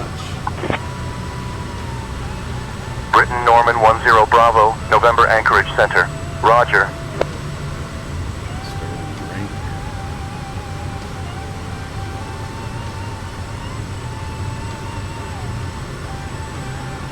So the Vestmannaeyjar Airport has 3 runways pointing in different directions. So there's almost always some kind of possibility to land, no matter the wind conditions, unless it's really well. But most of the time, you'll find some runway to land because that's the only real way for them to be connected to the mainland. There's boat travel is possible, but they have to make a huge detour around half of the island, starting from Reykjavik, because the coastline is so rugged.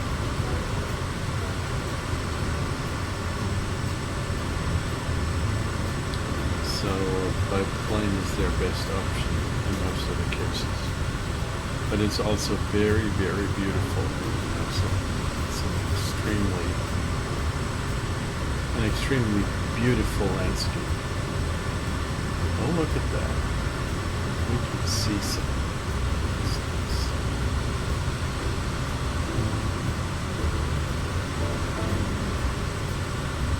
So we're at 8,000. I think we can lose some more altitude here. Let's go to 5,000 again.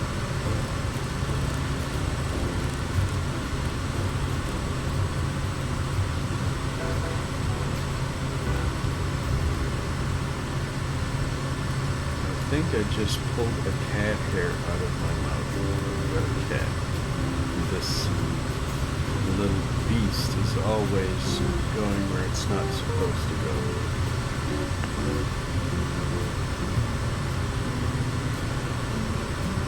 Look at that. Cloud cover's breaking up.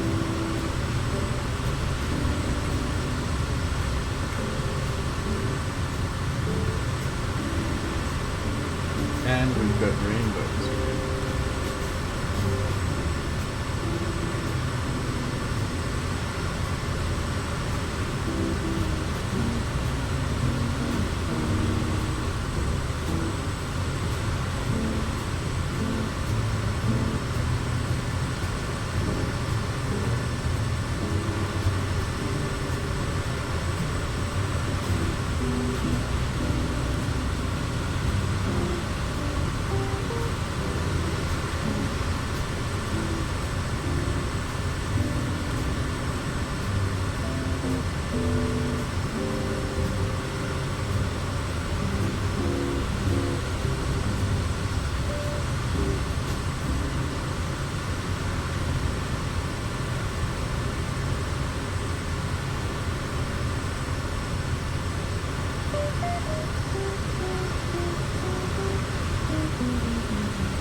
Mooney 45 Quebec Romeo, climb to 7,500, contact approach on 121.9er. Climbing to 7,500, switching to 121.9er 45 Quebec Romeo. Delta 925, Anchorage Center, good morning. Oscar 5, looking for flyover clearance. Give me 1 second for that clearance.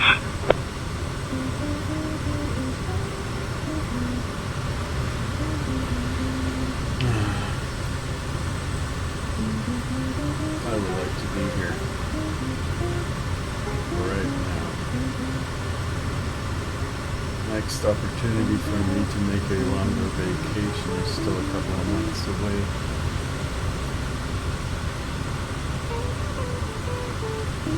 So right now we're at 5,000 feet. Let's take a look. We're at 5,000. Go to about 1,300 torques. Not that much.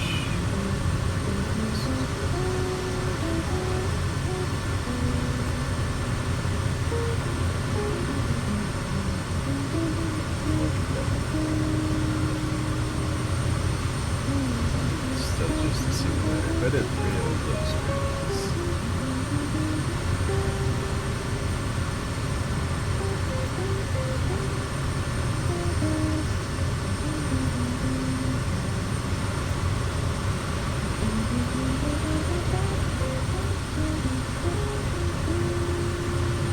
Then we should go to the north because the ceiling cloud covers. There we have lights.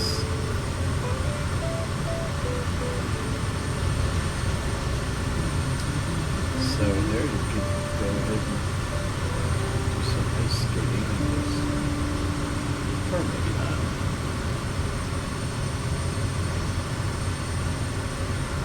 Let's go to 3,000 and see where the next mountain is that we can crash into.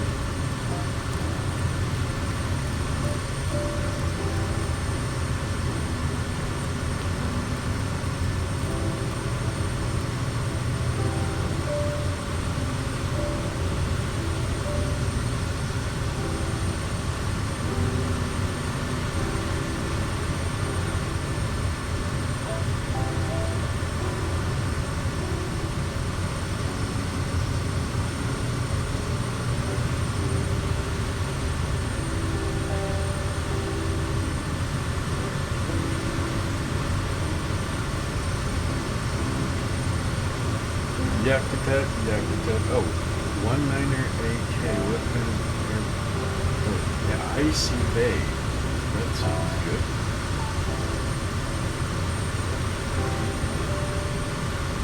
That is a little airport along the way. And that it sure looks like that could be an Icy Bay at least in the winter time.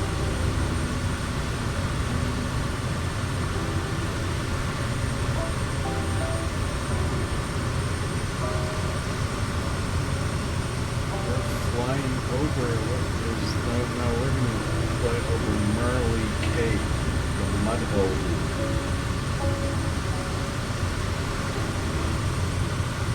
I guess they're calling this for a reason, huh? Mud hole.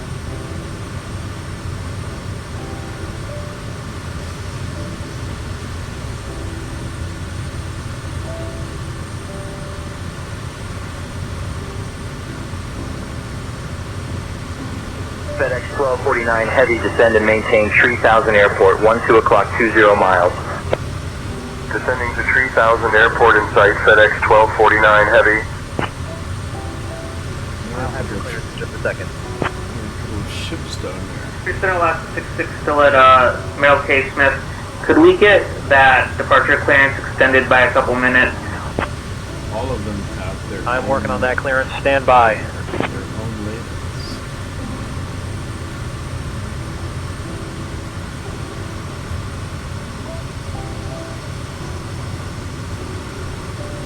Cricket.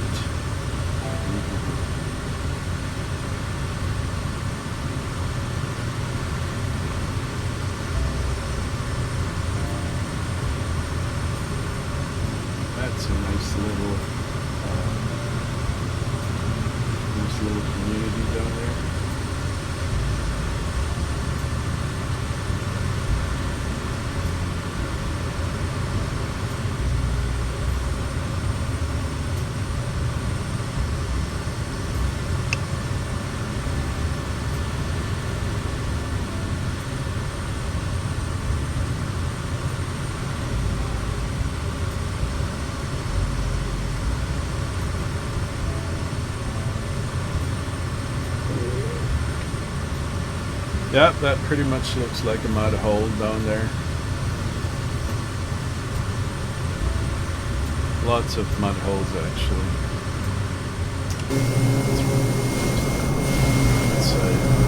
Oh yeah, that is muddy. Holy cow. That looks so muddy.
Anchorage departure in Kodiak Delta Foxtrot Delta has a question. Why is Merle Cave also called the Mud Hole? Is that a coincidence?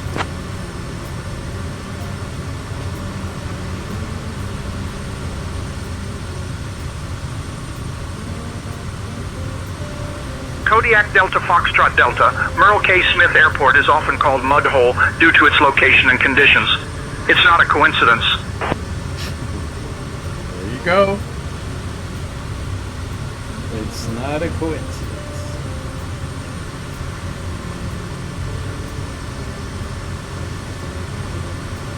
Oh, you're down there. Are you going to land at the Mud Hole? Command G235 Charlie Quebec, right to 070 vectors for the GPS. Right to 070 vectors for the GPS 235 Charlie Quebec. To have a tower, so in case you're actually looking to do a tower flyby to make them spill their coffees, it's not going to work.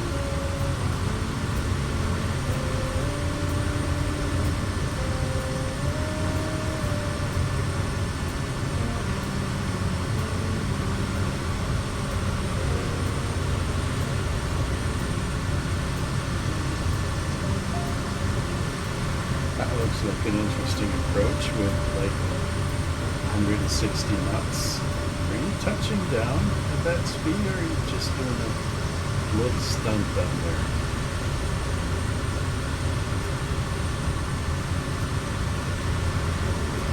I think you're just gonna try to annoy these people down there.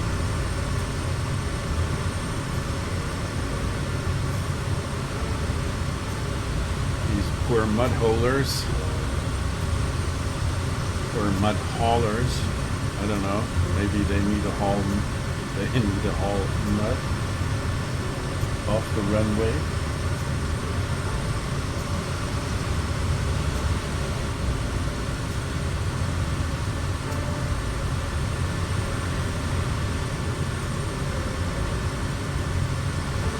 Even the grizzly bears avoid this place because they're going to sink into the ground. I mean, there's probably no proper fish to be found here from these grizzlies. What's the name of this particular salmon? Salmon. Even the salmon avoids the mud. I mean, they can't jump through the mud.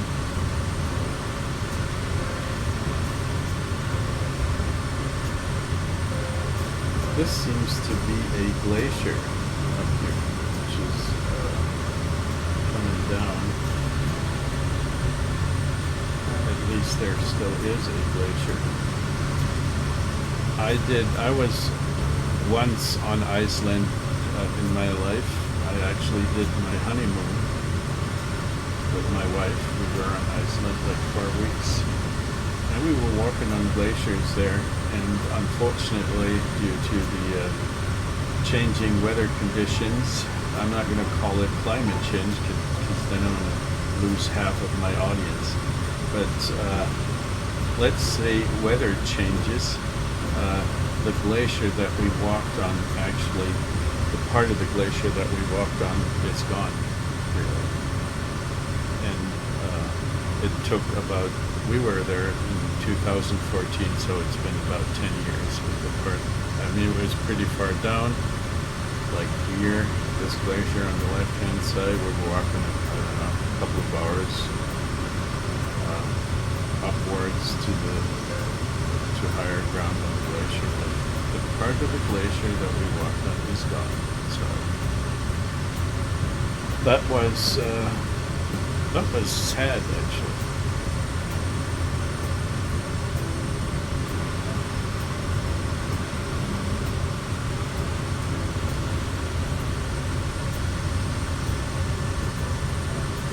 Actually, you're my only audience right now, so I hope I'm not going to lose you if I talk about the changing weather conditions. Southwest 399 or reduce speed to 180, then descend and maintain 4,000.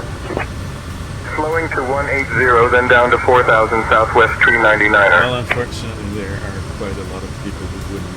Here to Yakutat, radar vector to forward, then filed. Climb and maintain 4,000, express flight level 250, 10 minutes after departure. Departure on 119.3, squawk 4214. Released for departure. Holy hell, they're Current void so after 2156 Zulu. Alaska 66.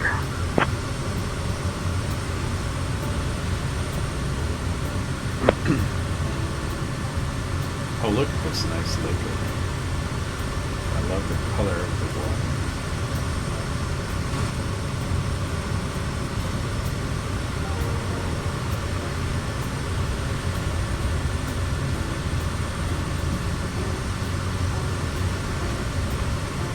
There's probably, I'm not sure if the lake's big enough to actually do some fishing here, but it sure would be a nice place.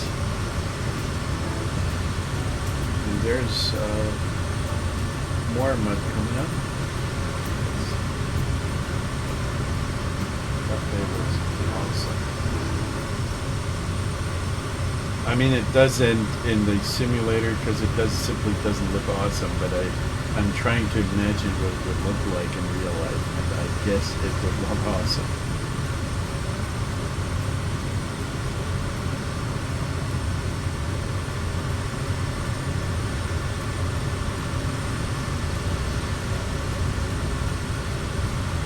So the street, as far as I can see, the street basically, what's happening here?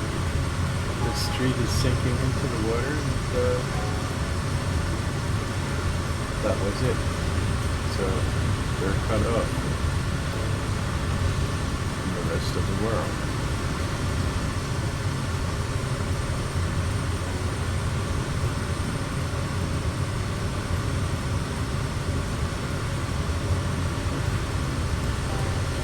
It 71 miles to go. We've got a ground speed of 154 knots. Yeah, I think that is glitches. Yep, that it did. I guess. Hello there, nice formation.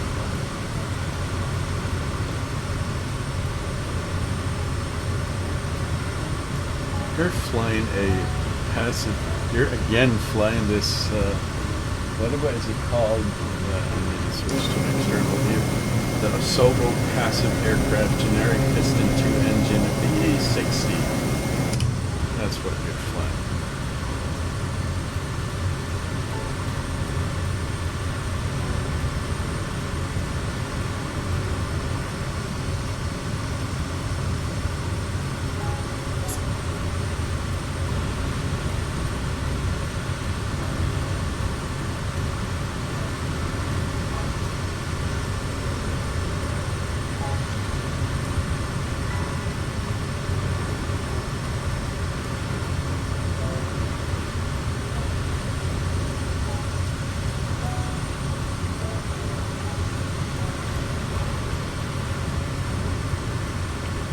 whoops, Daisy. Navy on 635, Juliet Whiskey, right to 090, climb to 7,000. Right to 090, climbing to 7,000, 635, Juliet Whiskey. There's something in this Kodiak that I can actually break. One of the things that I really like about this plane is you can break stuff intentionally. There, you can see all these circuit breakers here. You can actually pull all of them and break stuff. So one of the things that I did is, because it actually, if you turn this thing here off, I don't know if I told you already, or if you were there when I explained this. I did explain this on another stream. So this little computer here, this is completely separate from the other from the other Garmin systems here. We've got three of these computers that are linked together, but this one is completely separate, and it kind of is a backup in the case that everything else fails. The problem with this one here is that it basically kills your frame rate. If you turn this, I can pull the circuit breaker for this and turn it off, and then I get 10 FPS or even more frames per second, and it just runs smoother just because of this little one system here. And I thought that was funny. It's hilarious that you can actually switch this off just to make sure that your computer runs, that the simulator runs more smoothly. Yeah, longer the title, the better the pilot. That is a statement. Might be true.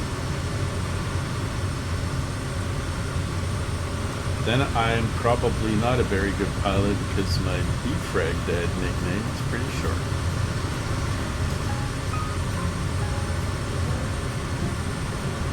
I think we're going to crash into the mountains.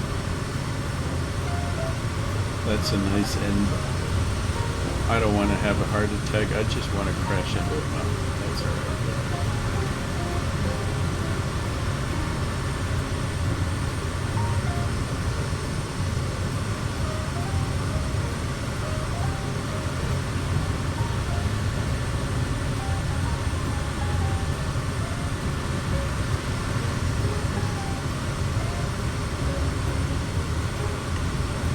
I think we might be able to make it. If I look at my virtual horizon here, we're barely scratching the surface of this mountain. Look at this. We might be getting over this at 5,000 feet. The terrain simulation over here. Yeah, that might actually work. I'm not going to change the altitude. Let's just see what happens.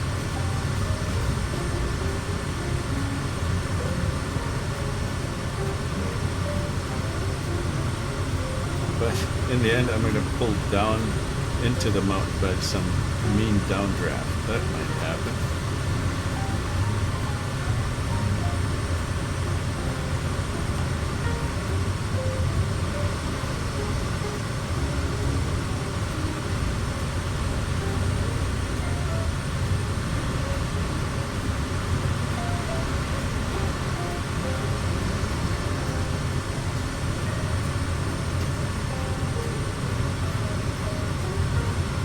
There's a little hut down there. JetBlue 563, contact approach on 119.5, good day.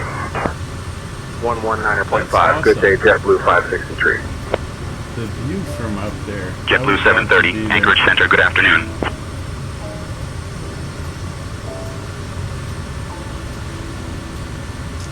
Kodiak 100 Tundra tires, cargo pod factory. You gotta be kidding me. What the heck?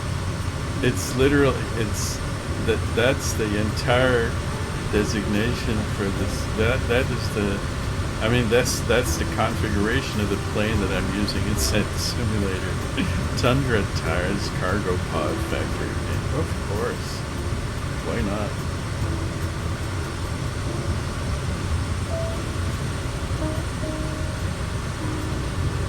Yeah, that's, I mean, I'm probably almost godlike.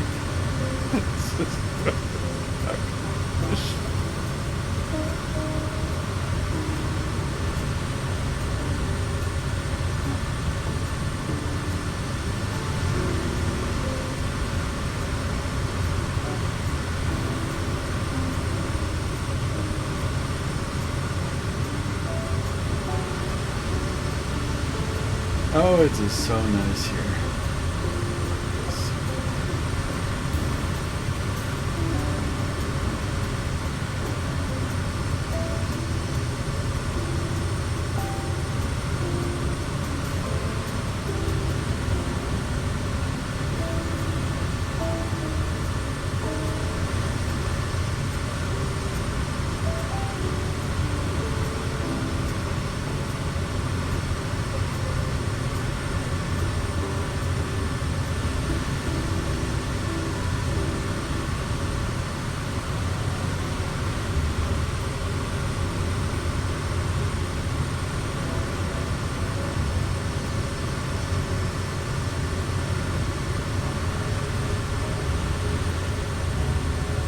I've never been to Alaska. I'm not sure if I'm ever going to be there.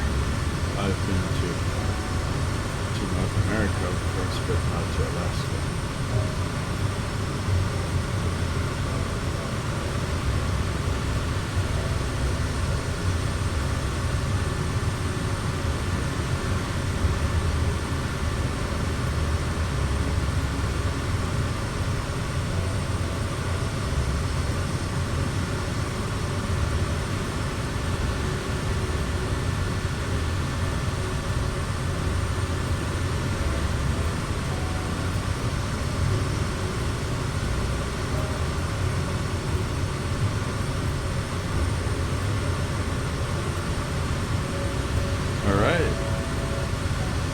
Amazing views, okay.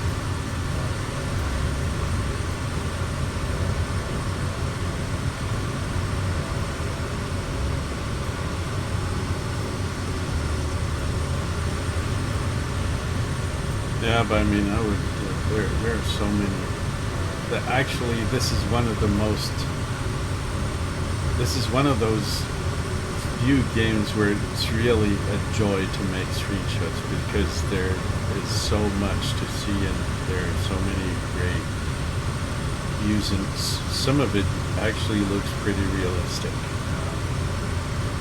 I can see, I can, by the way, if I fly over my hometown, I can literally see my own house. It doesn't look exactly like the real thing, but it's close enough that I can identify it.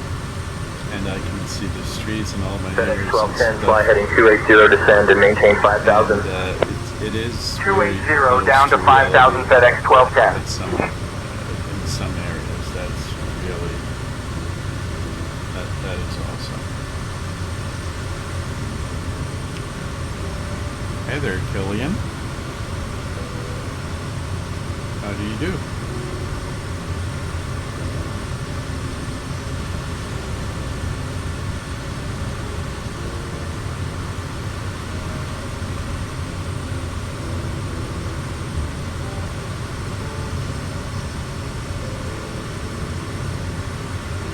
That's nice. Nice of you to drop in. Are you a Flight Sim fan? Or did you just drop in to see what's going on? I'm good. Excellent, by the way. Actually. It's raining, as you can see. But I'm inside a cockpit, so I'm not gonna get wet.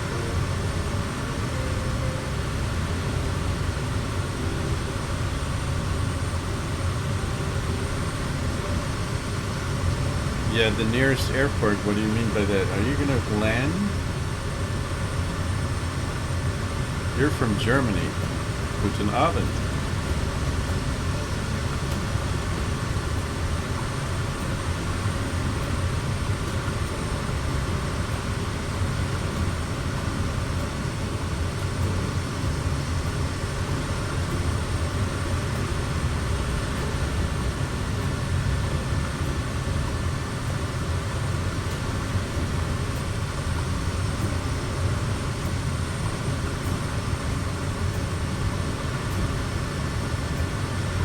I think Mr. Skinflints, I think he doesn't know that I am also from Germany, but I'm doing all of this in English, so I can speak to people that are not German.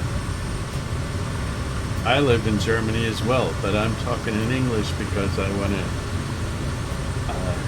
because there are not so many people in Germany that actually share my passion, so I am looking for people outside of Germany as well.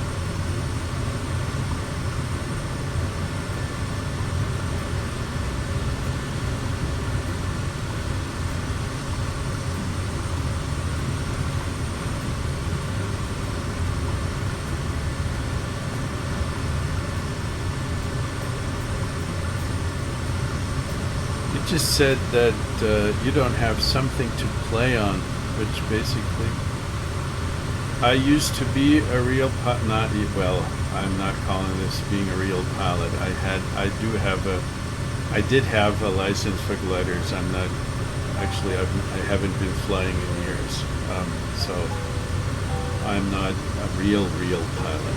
I do have a license, but I would need to update it, and I would have to make medical checks and all that. I just don't have the time, so I'm doing simulator stuff. And the real thing that I wanted to be was a commercial pilot, but I couldn't do it because of physical reasons. My eyesight wasn't good enough. So, no, I'm not really a pilot. But I do enjoy to do it in simulators. Well, that's something that every pilot has to do periodically. United 1261, heavy traffic, 1 o'clock and 15 miles. Same altitude, type unknown. Fit to fly.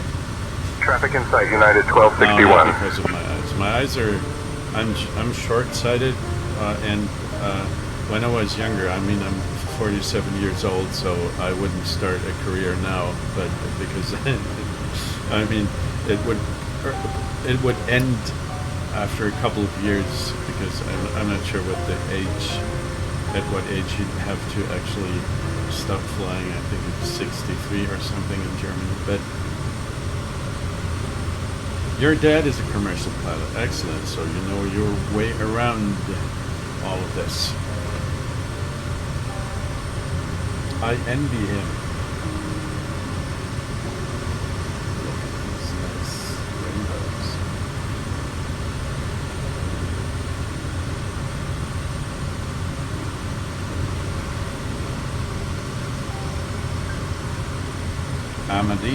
Amadeus.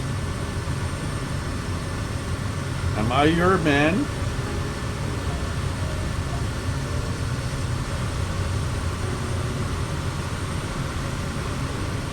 Mr. Skinford, yeah, it is still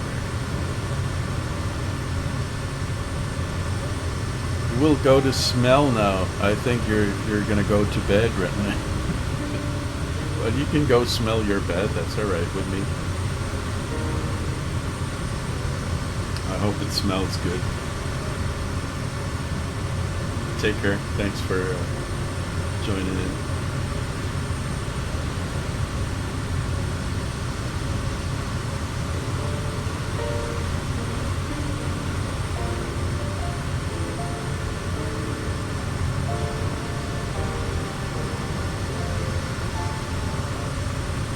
Let's see, what does my fuel gauge say? Oh, we're still good to go. I'm flying pretty efficiently. The fuel flow, oh, it is above 300. I can reduce that a little. There we go.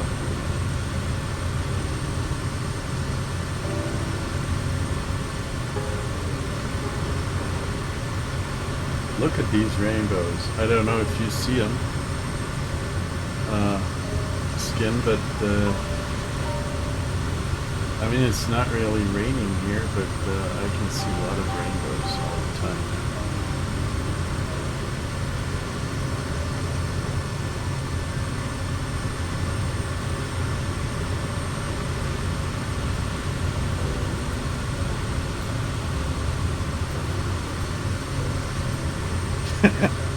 Yes. The rainbows are very smelly today. Yeah.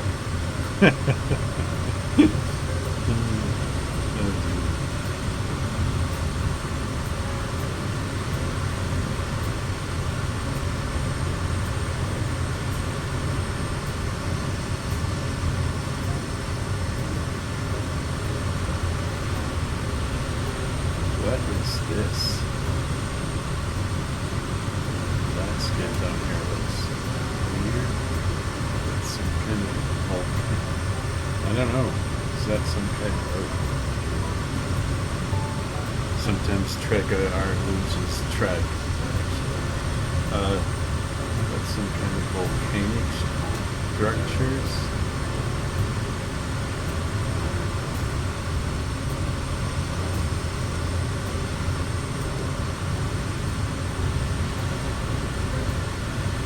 Lufthansa 442, turn right, heading 070, descend to 4,000. 55 minutes. Right to 070, descending to 4,000, Lufthansa 442. That's good. So I'm gonna have to. I'm gonna be able to go to bed at midnight. That's all right with me.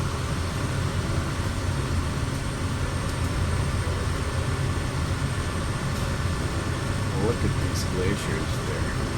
This is so awesome.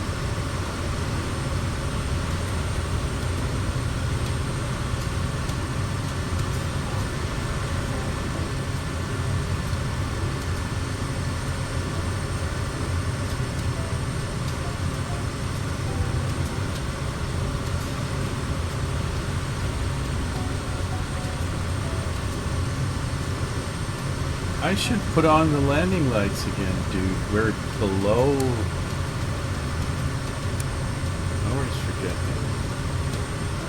We're below 10,000.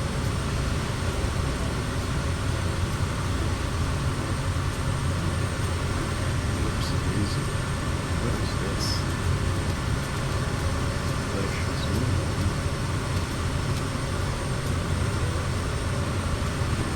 This might be an excellent area to do some, what is these things called that you're using on snow?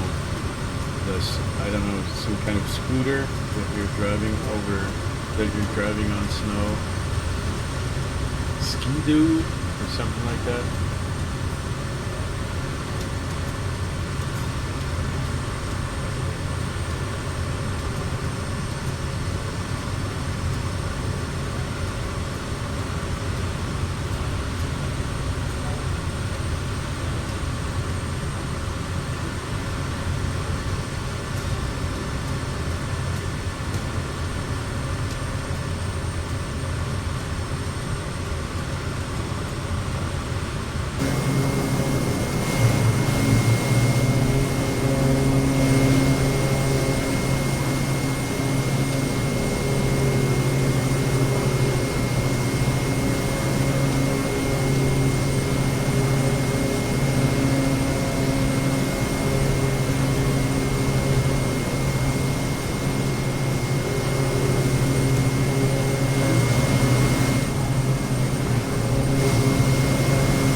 I'm waving.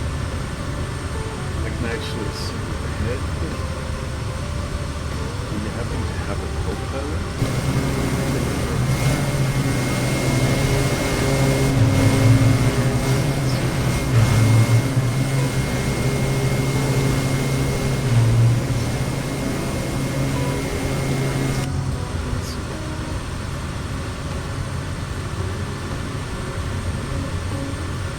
somebody Jet sitting. Blue 945, contact approach on 125.35, good day. No, there's nobody. Contacting approach 125.35. Good day. JetBlue 945. That's a ghost.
Doesn't really, it's not lighting up, but I can turn the wheel, I can turn the knob, so that's that is something. I like to fumble around. Maybe I should be cutting off the fuel. No. But how about the sun visor? Let's put it to the side. Hey, come on. There. Oh, wait a minute. I just want. There we go.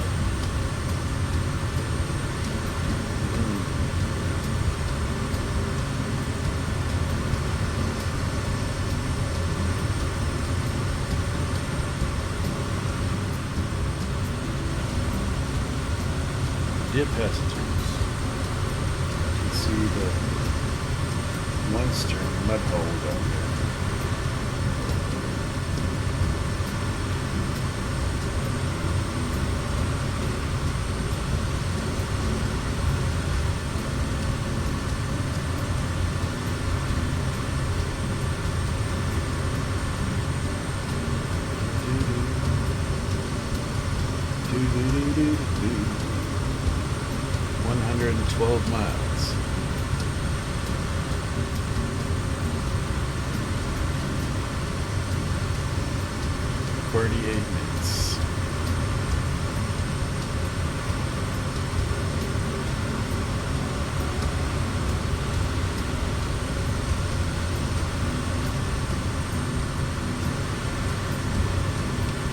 Anchorage departure, Kodiak Delta Foxtrot Delta. Have you seen any grizzlies in the vicinity lately?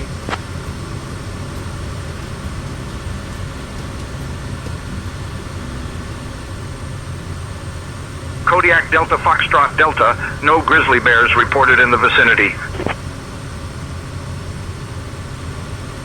So that is very unfortunate because I like to hug them. Do you?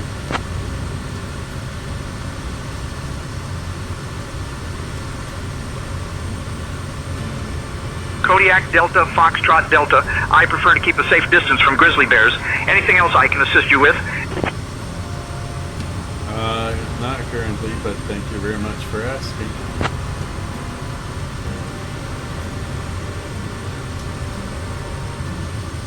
Kodiak Delta Foxtrot Delta, you're welcome. They're so polite.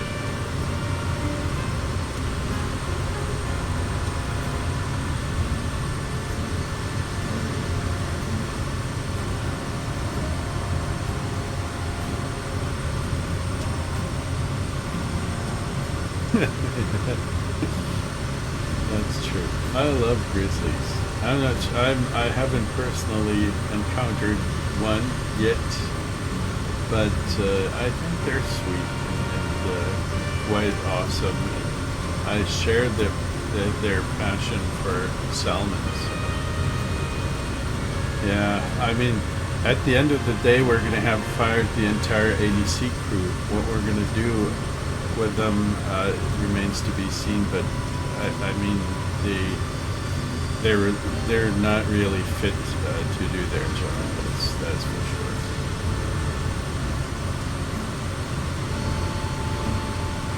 sure. We should appoint Killian because he's at least going to smell what's going on.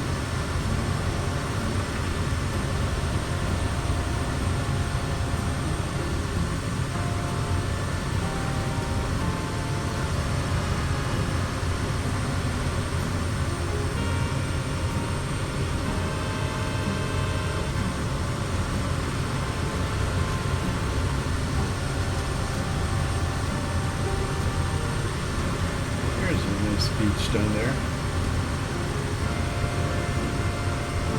That reminds me of Norway. It's cold but beautiful. Yeah, these rocks. These are bushes. Bushes in the water? I'm not sure. Bushes growing on the sand? I'm not so sure.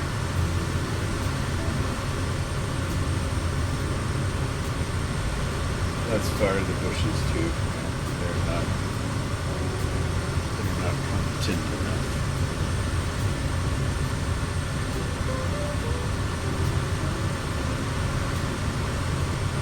Are you using virtual a VR headset, virtual reality?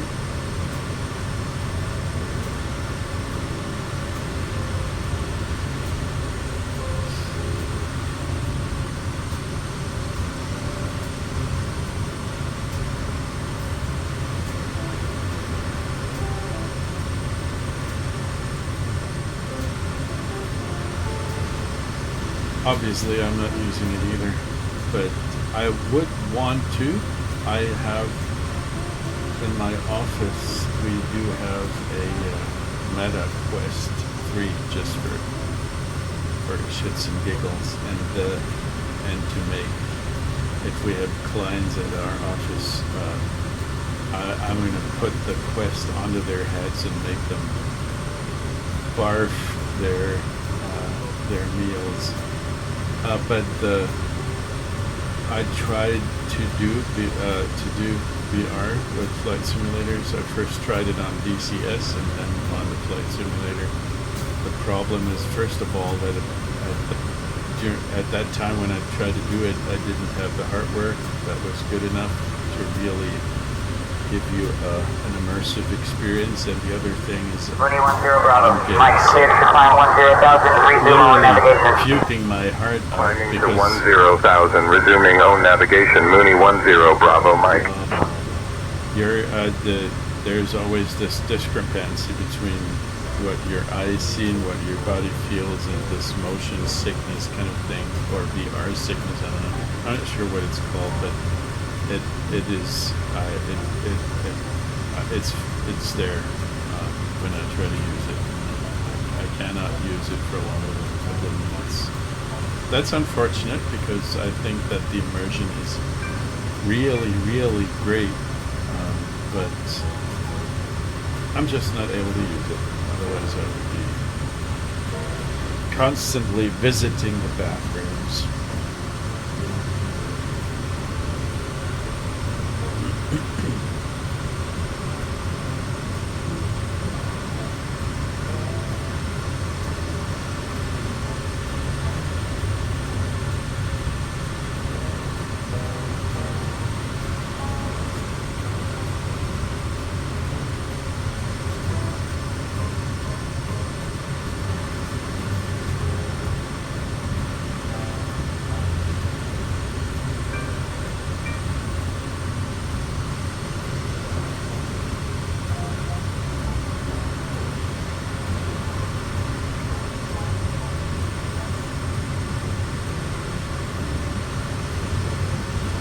We've got almost 20 knots of headwind right now.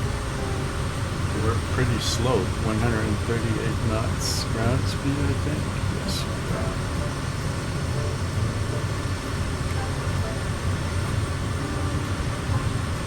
80 knots, yes.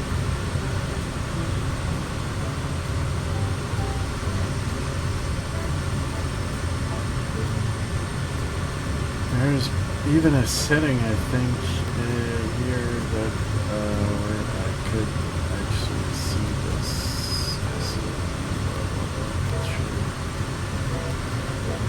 The wind, there it is. Option 1, headwind. Yeah.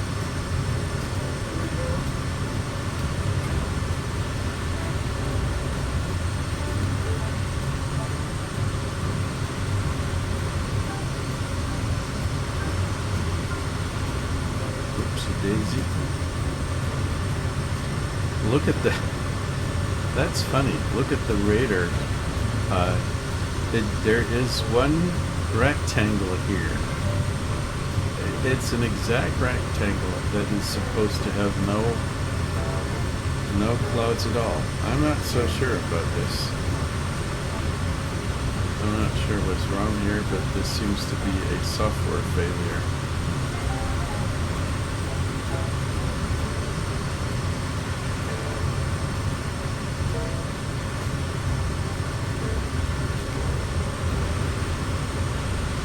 Very nice formation flight. I'm gonna have to make a screenshot. You're doing very well.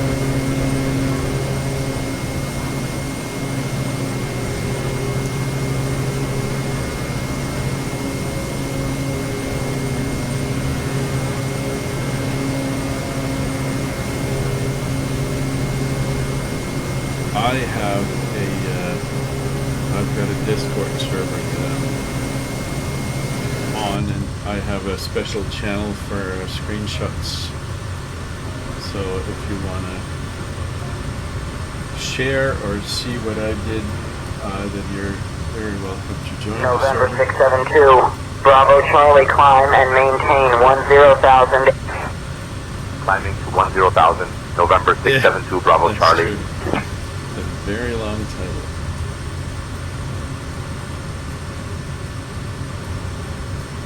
It's stressful though.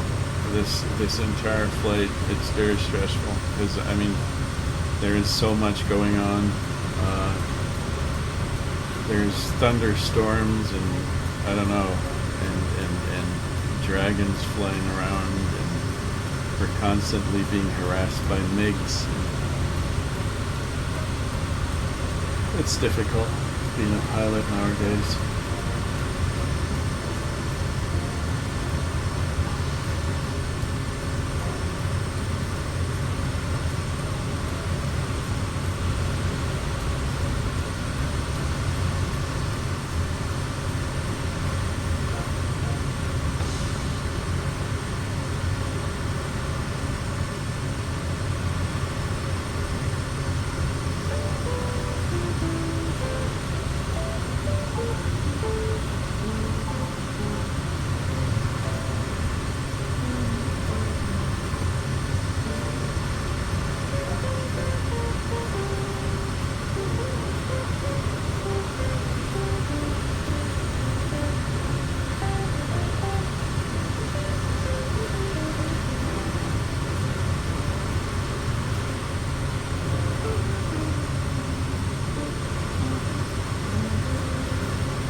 I think there's actually a pilot in there. I'm not sure about this, but I think I can see a head. Or maybe not. No, there's no head. No, they're empty. I don't have the tube, no. So I'm just gonna see a generic plane, something that is maybe similar. But the Duke, isn't that a turboprop? Because this seems to me to be a Baron 58.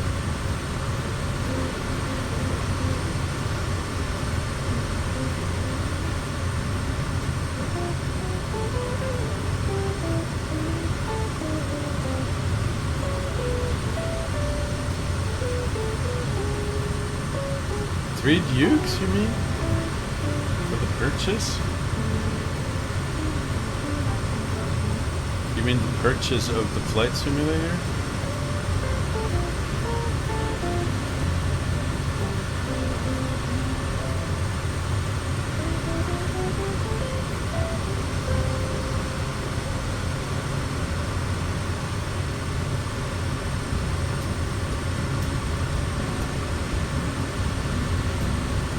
I did get turbo per prop.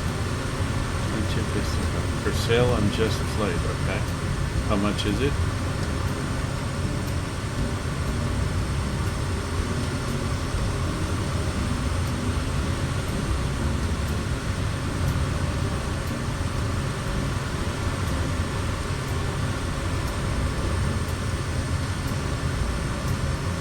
Okay, I'm gonna take it. It's not too Qatar 351 Heavy, proceed direct to fix at intersection. Direct to fix at Qatar 351 Heavy. Doing a 119.0, Alaskan 3621.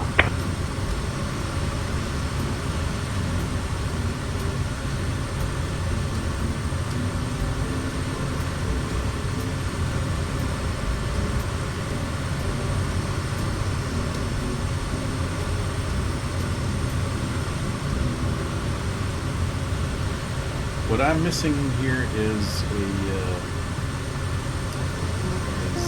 don't know, an additional display where I can watch YouTube videos. I mean, I could possibly take out this thing here, because this, nobody needs it anyway. Or maybe that one, because the co-pilot is, he's not doing anything in it. So there, we could put in a display in a Raspberry Pi or something like that.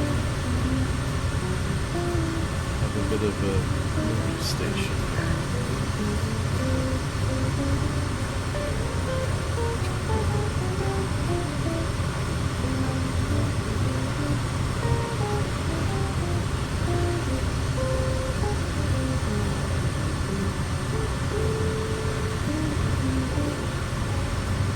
I'm not sure about the reception here, though.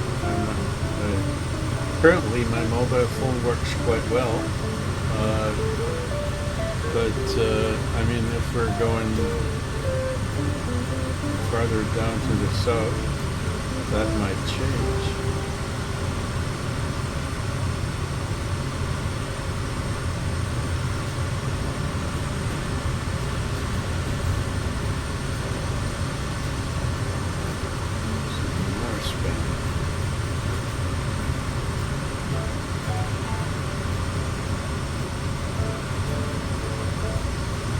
There's a mail with the title "Delicious Brains: Why Agencies Use Low-Code Tools."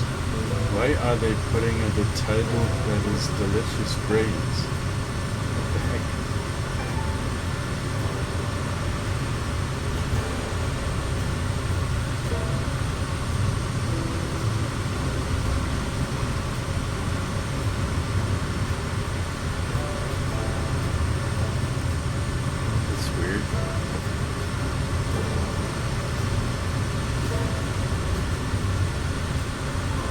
Okay, $69.99. Not sure. I'm gonna have to think about it. Because I'm not gonna fly it anyway, currently at least. I seriously fell in love with a Kodiak here. I truly love this plane. It's so awesome. So I'm gonna stick with it for a while. But I'll keep it in mind. What's it called? The Duke. The Duke of Hazard. Yeah, that's true. I'm right now. I'm flying the Kodiak, which was created for 2020, and I'm desperately waiting for them to publish a 2024 version. The 2020 does work almost flawlessly, but with some of the things that in here, you can see that was not designed for 2024. For example, Alaskan 413, expect runway 09er for landing. Some of the Expecting Garmin runway 09er, Alaskan features are not 413. available.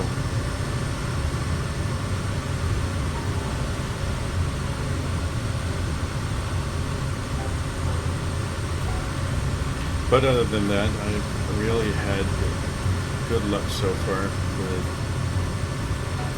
with the planes that I bought for 2020. All of them work in 2024, more or less. I also have one plane that I love very much is the DC Stairman. It's a simple plane and a pretty simple design, but it's awesome.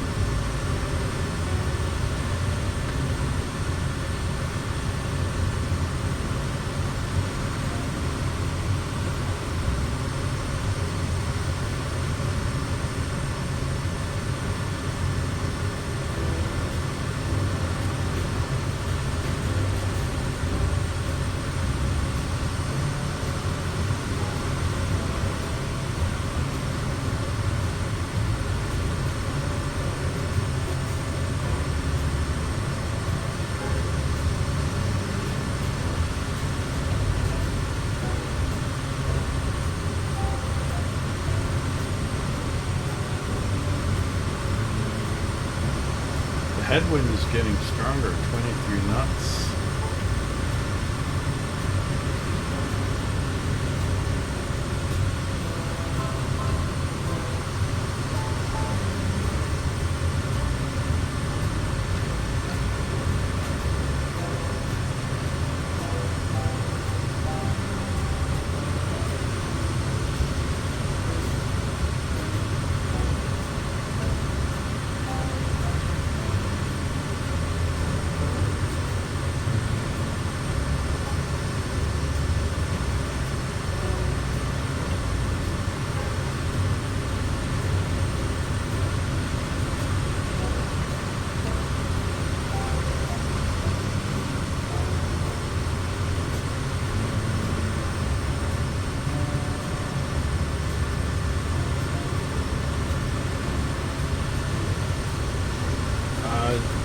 If you need it, I have a spare fire extinguisher. I can give it over to you. You're close enough. I can throw it in your window.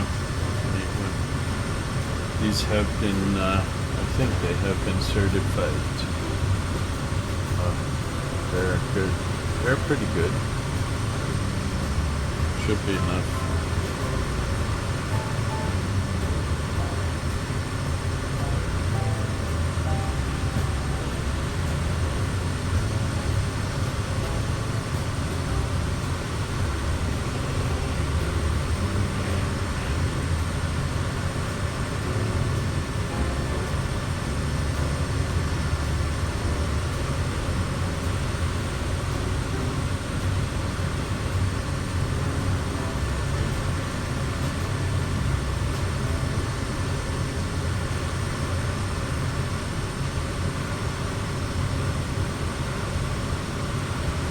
On the left-hand side, dear passengers, you can see Mount Logan, which is about 6,000 feet high. So, or is it kilometers? I'm not sure. No, it's not 5,000 kilometers high. For crying out loud, I am talking about meters or feet, but I think it's feet. November 321, Charlie Zulu descend and maintain 9,000. Descending to 9,000, November 321, Charlie Zulu. Alaska 66, descend and maintain 11,000 feet. Negative. Request 1,800 feet, Alaska 66. Negative. Request 1,800 feet, Alaska 66.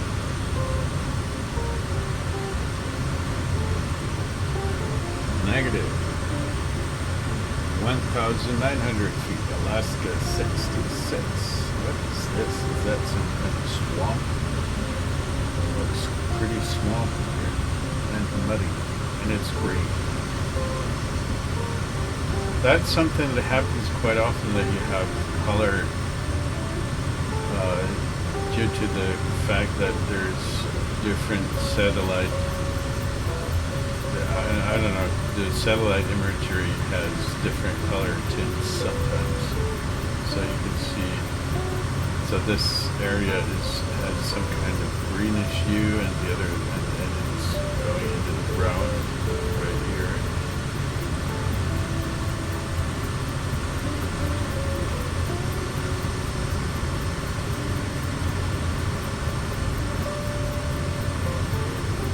Lots of trees.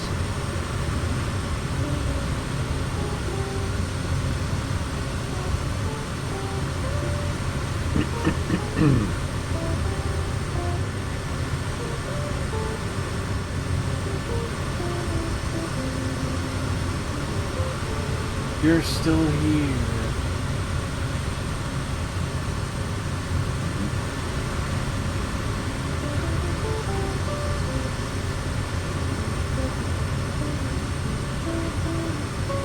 That was, by the way, a citation from a movie. You're still here. From a movie which is called The Sum of All Fears, with Ben Affleck and I'm not sure who else, and the old the Morgan Freeman, and there's a nuclear bomb exploding in Baltimore, and the world's gonna go to shit if Ben Affleck doesn't, you know, does his spy thing and so forth. And then you have what's her name?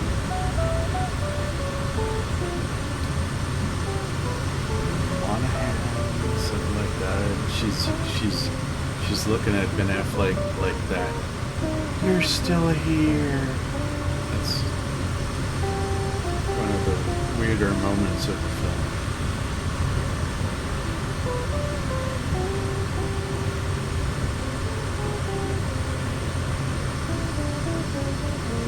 There's another. Holy Lord!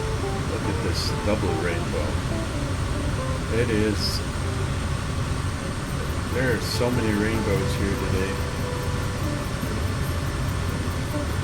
They're overdoing it a little bit, if you ask me. There are 3 rainbows in a row here. No, that's not how it works in reality. No. Oh, Jesus Christ! Look at the intensity of the rainbow. My daughter couldn't paint it any better.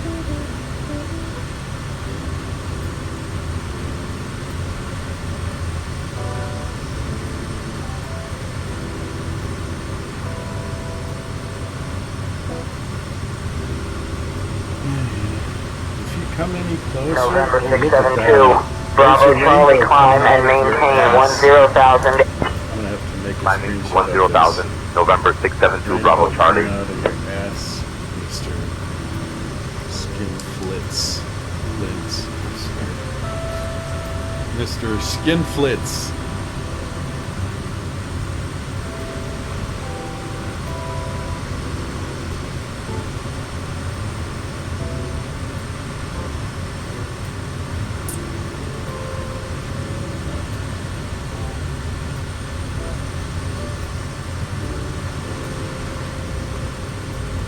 All like 53 miles to go.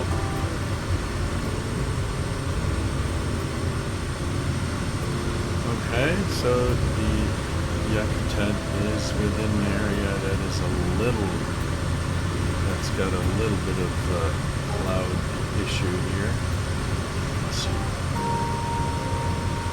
Well, I mean, it's gonna be pretty straight line, so.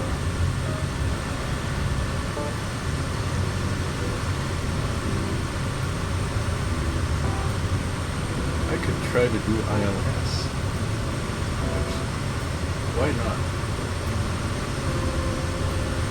Why the hell not? Let's see. Information for Yakutat. There we go. It does have an ILS runway, which is runway 11. Let's see. ILS frequency. It is.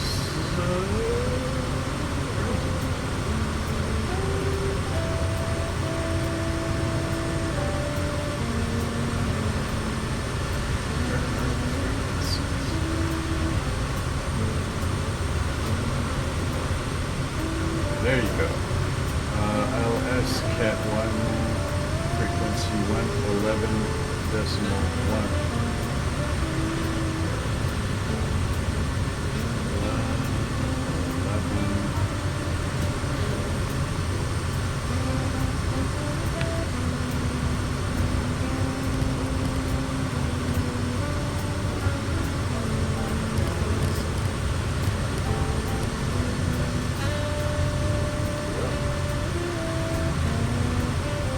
If I only knew how to use iOS, then it would be easier. I have no clue. But I'm gonna have to watch a tutorial after this. We can go to high. Oh, you gotta be kidding me. There is a waypoint called Hino. Hino is quite a famous singer-songwriter from Germany. He's an albino, and he's doing some kind of, I don't know, it's called Schlager music. It's something like country, but more silly than that.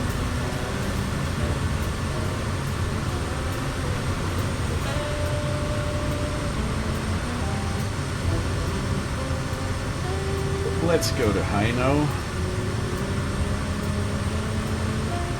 Up a procedure here. Oh, we have ILS runway 11. Let's see, vectors.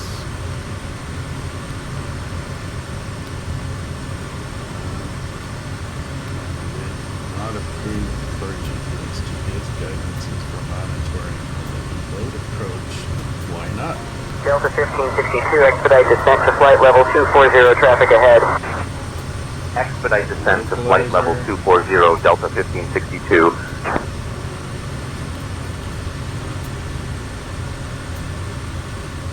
Add coup? The add coup? Where is the add coup? There is the add coup. I can see it. It's the add cow.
RNF 11 via Hino.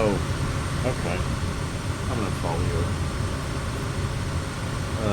Procedures. Let's pick the RNF approach via Hino. This one.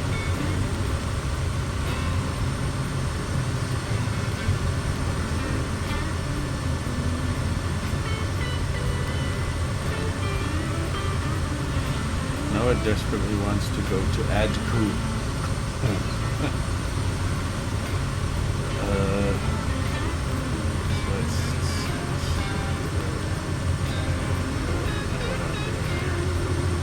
Let's go to this one. I know. There you go. I know. Great. I know.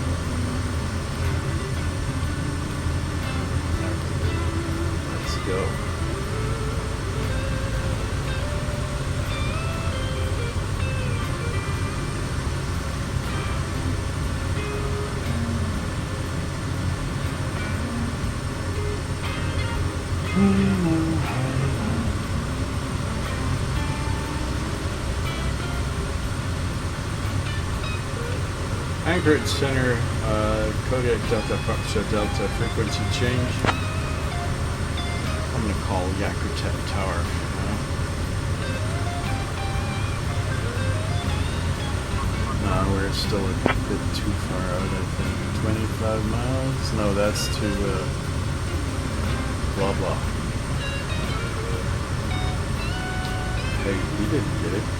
Anchorage Center, Kodiak Delta, Kodiak Delta Foxtrot Delta, requesting frequency change, please.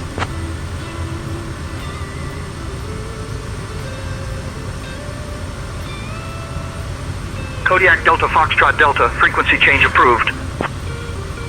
FedEx. Frequency change approved. Good afternoon, Delta Foxtrot Delta. Goodbye, goodbye.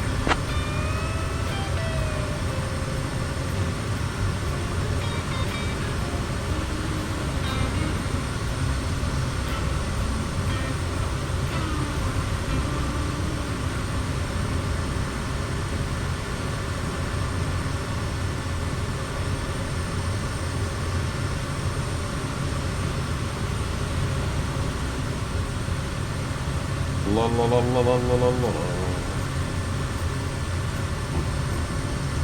So Haino is not too far away. We're going to Haino. Haino is nice.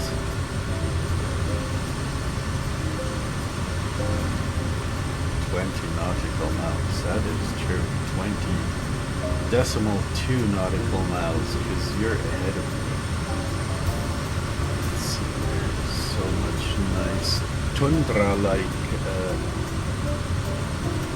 you know, what I could do is what I haven't done in a long time is actually simulate the German accent in English, because I mean I am German, and it is okay for me to let people know that I'm from Germany, and I'm just not very good at English. That's just a matter of fact. Let's go ahead and try to land on this very nice airport. And Haino is so beautiful. He has sunglasses that are helping him because he's an albino. He can't stand very bright light. Very bright light is not good for him. That's why he's wearing sunglasses all the time.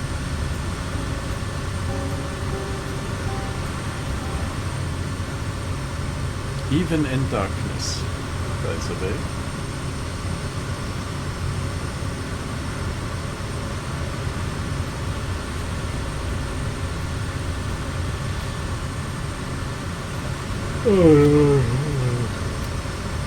That was a long flight. At least what I'm used to. But it's good to have company along the way, so I appreciate your flying along very, very much indeed. It's fun.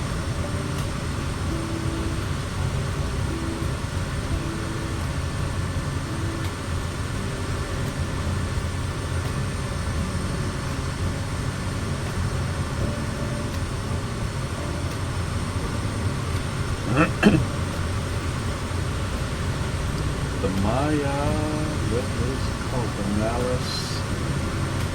Malaspina Lake. That should be up here. Oh, it's probably iced over. But on the left-hand side, there is supposed to be Bonanza 762, Alpha Bravo, maintain VFR below 7,000. Maintaining VFR below 7,000, Bonanza 762, Alpha Bravo.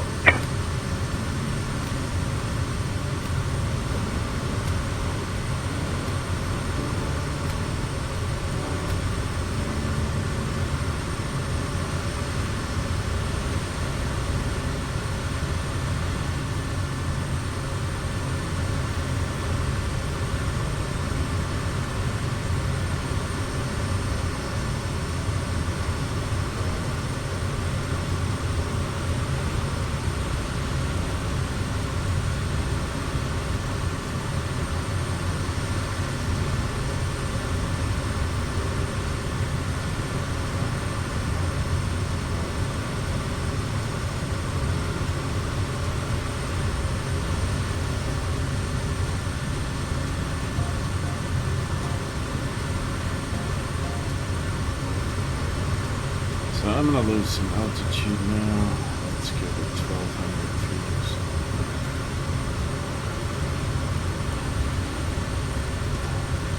There is nothing in the way.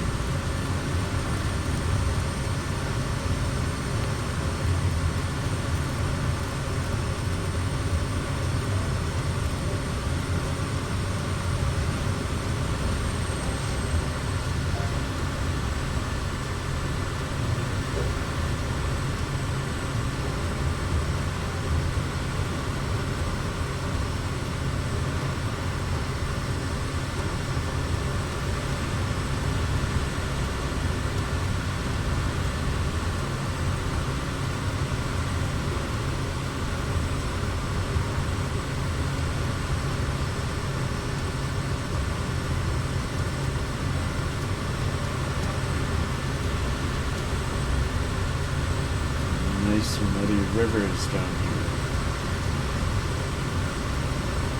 That would be the perfect playground for my son because he likes to cover himself in mud completely until he can't breathe anymore.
Yakutat actually has no tower.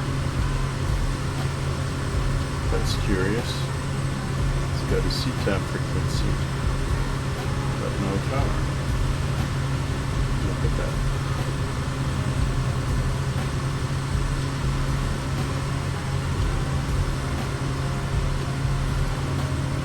Alaska 709, cleared direct to waypoint Bravo Romeo, India. Cleared direct to Bravo Romeo, India, Alaska 709.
Add crew.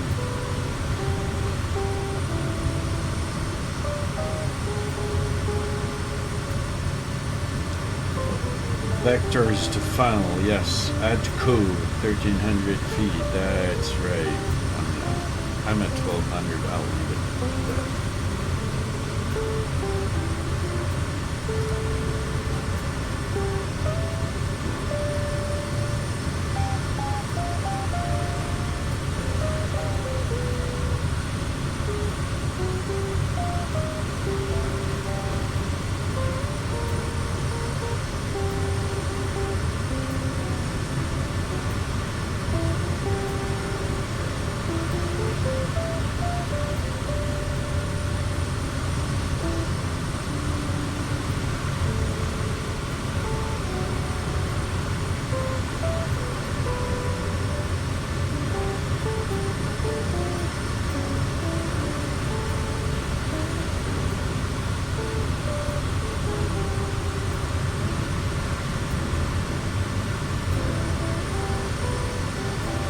Yakutat traffic, Kodiak Delta Foxtrot Delta is about 10 miles northwest of the airport to land on runway 11, Yakutat. Nobody's listening, but I like to do this.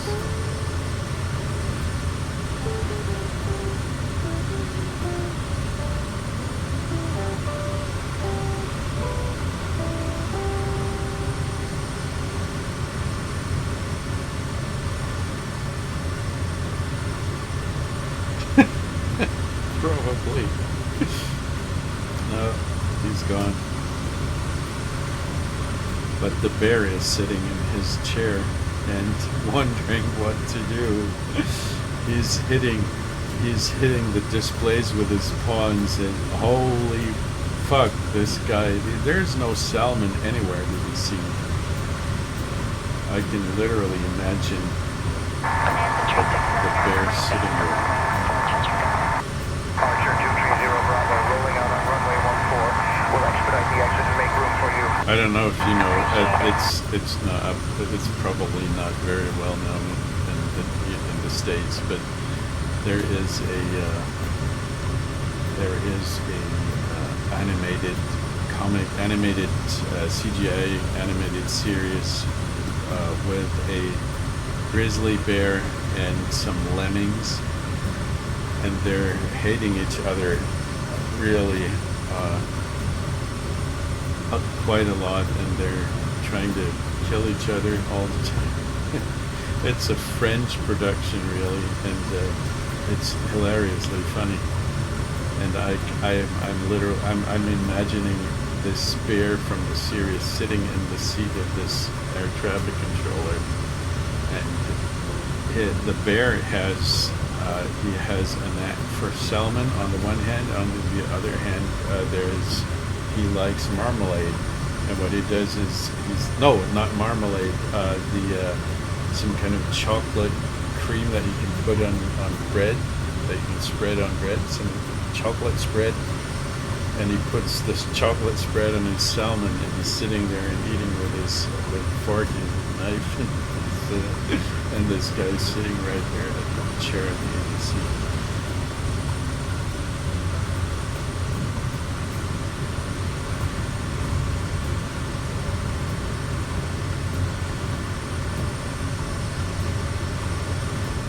So we're entering the ILS corridor.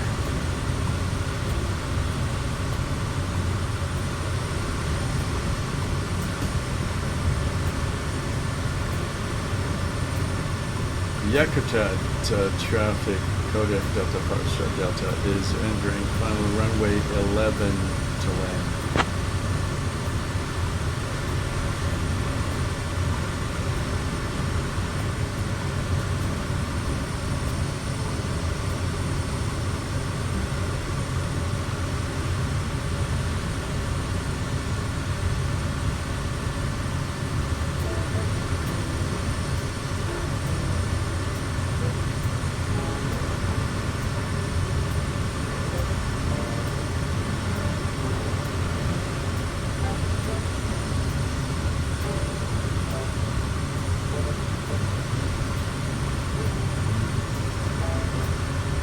Prop full forward, reduce the throttle, and start to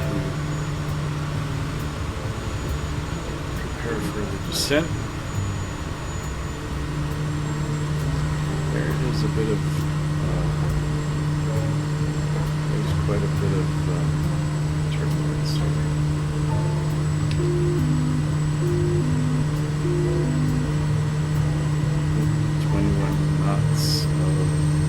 Crosswind. Oops.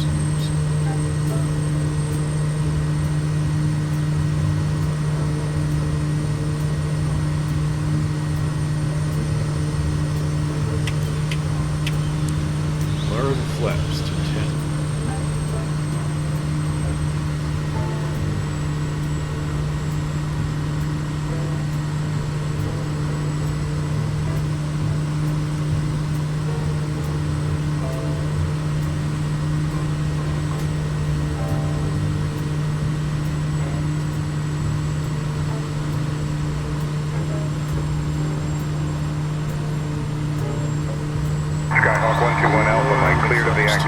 27.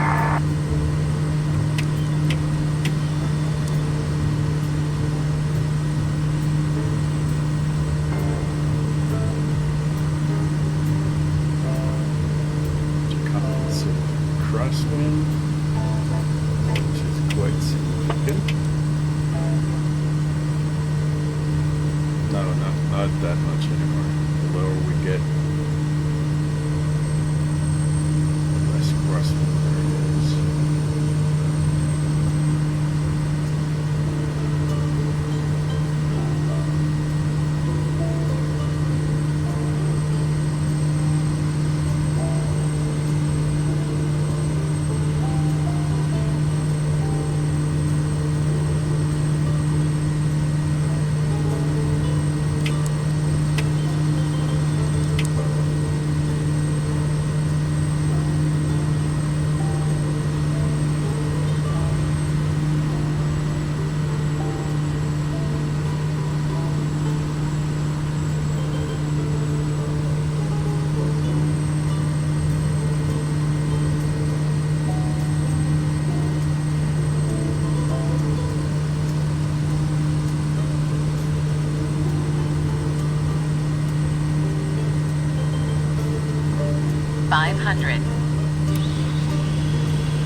Lowering flaps to 30.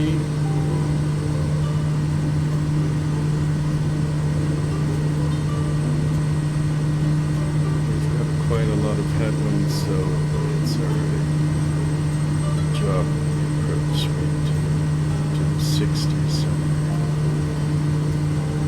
And we're almost empty. Almost no fuel left, no passengers. We're so light.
There we are.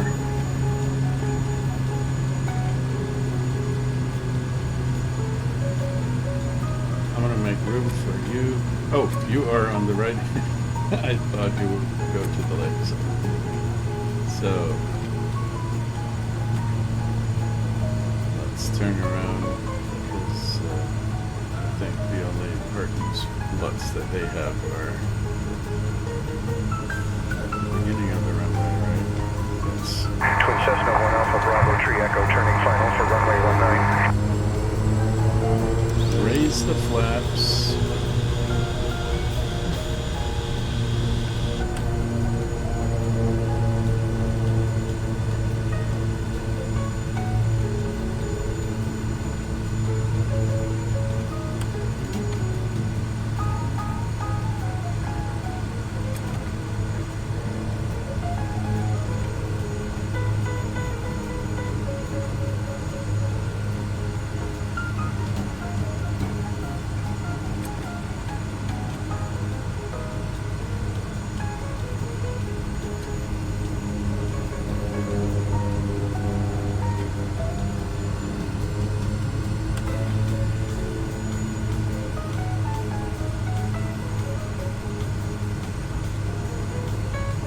Yakutat traffic, Kodiak Delta Foxtrot Delta has left the runway. It is taxiing to general aviation.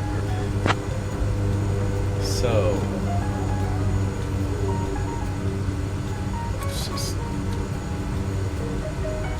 stay here. Spot.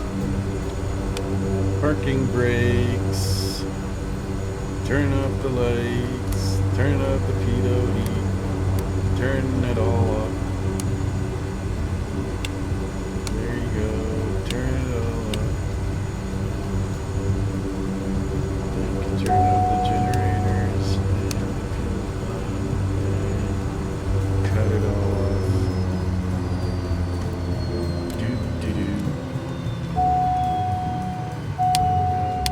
And open the doors.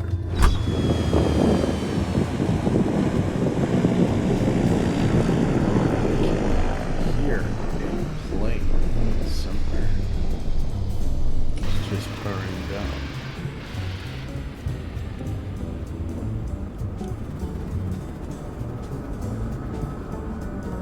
Let's open the cargo doors just because I can. Inside, and there's a cargo door supposed to be somewhere back here, but the seats are in the way. Crying out loud. Switch. There's supposed to be a camera setter. Oops. Cockpit, no. External, no. Showcase, no. Text camera, external, no. Smart cam targets, no. Rear camera, no. Pilot quick view, smart cam quick view. No. Pilot landing, no. Nothing of that sort.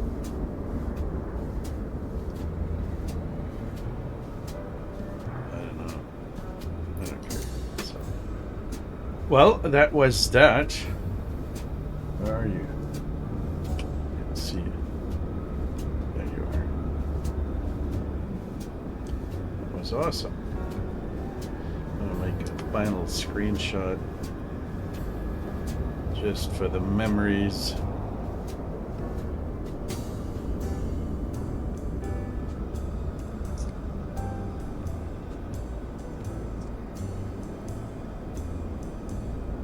Well, it's midnight. Realize past midnight. Katana 422 Mike Whiskey over midfield, left traffic, runway 27, full stop. Thanks very much for flying along. That was awesome. I am truly looking forward to the next one. Yep, you look like... Let me take a look at you. You still have a little bit of a problem with balding, with hair which is falling out. Not sure about the LOD here, but yeah. Yep. Thanks. See you. See you soon. Bye bye.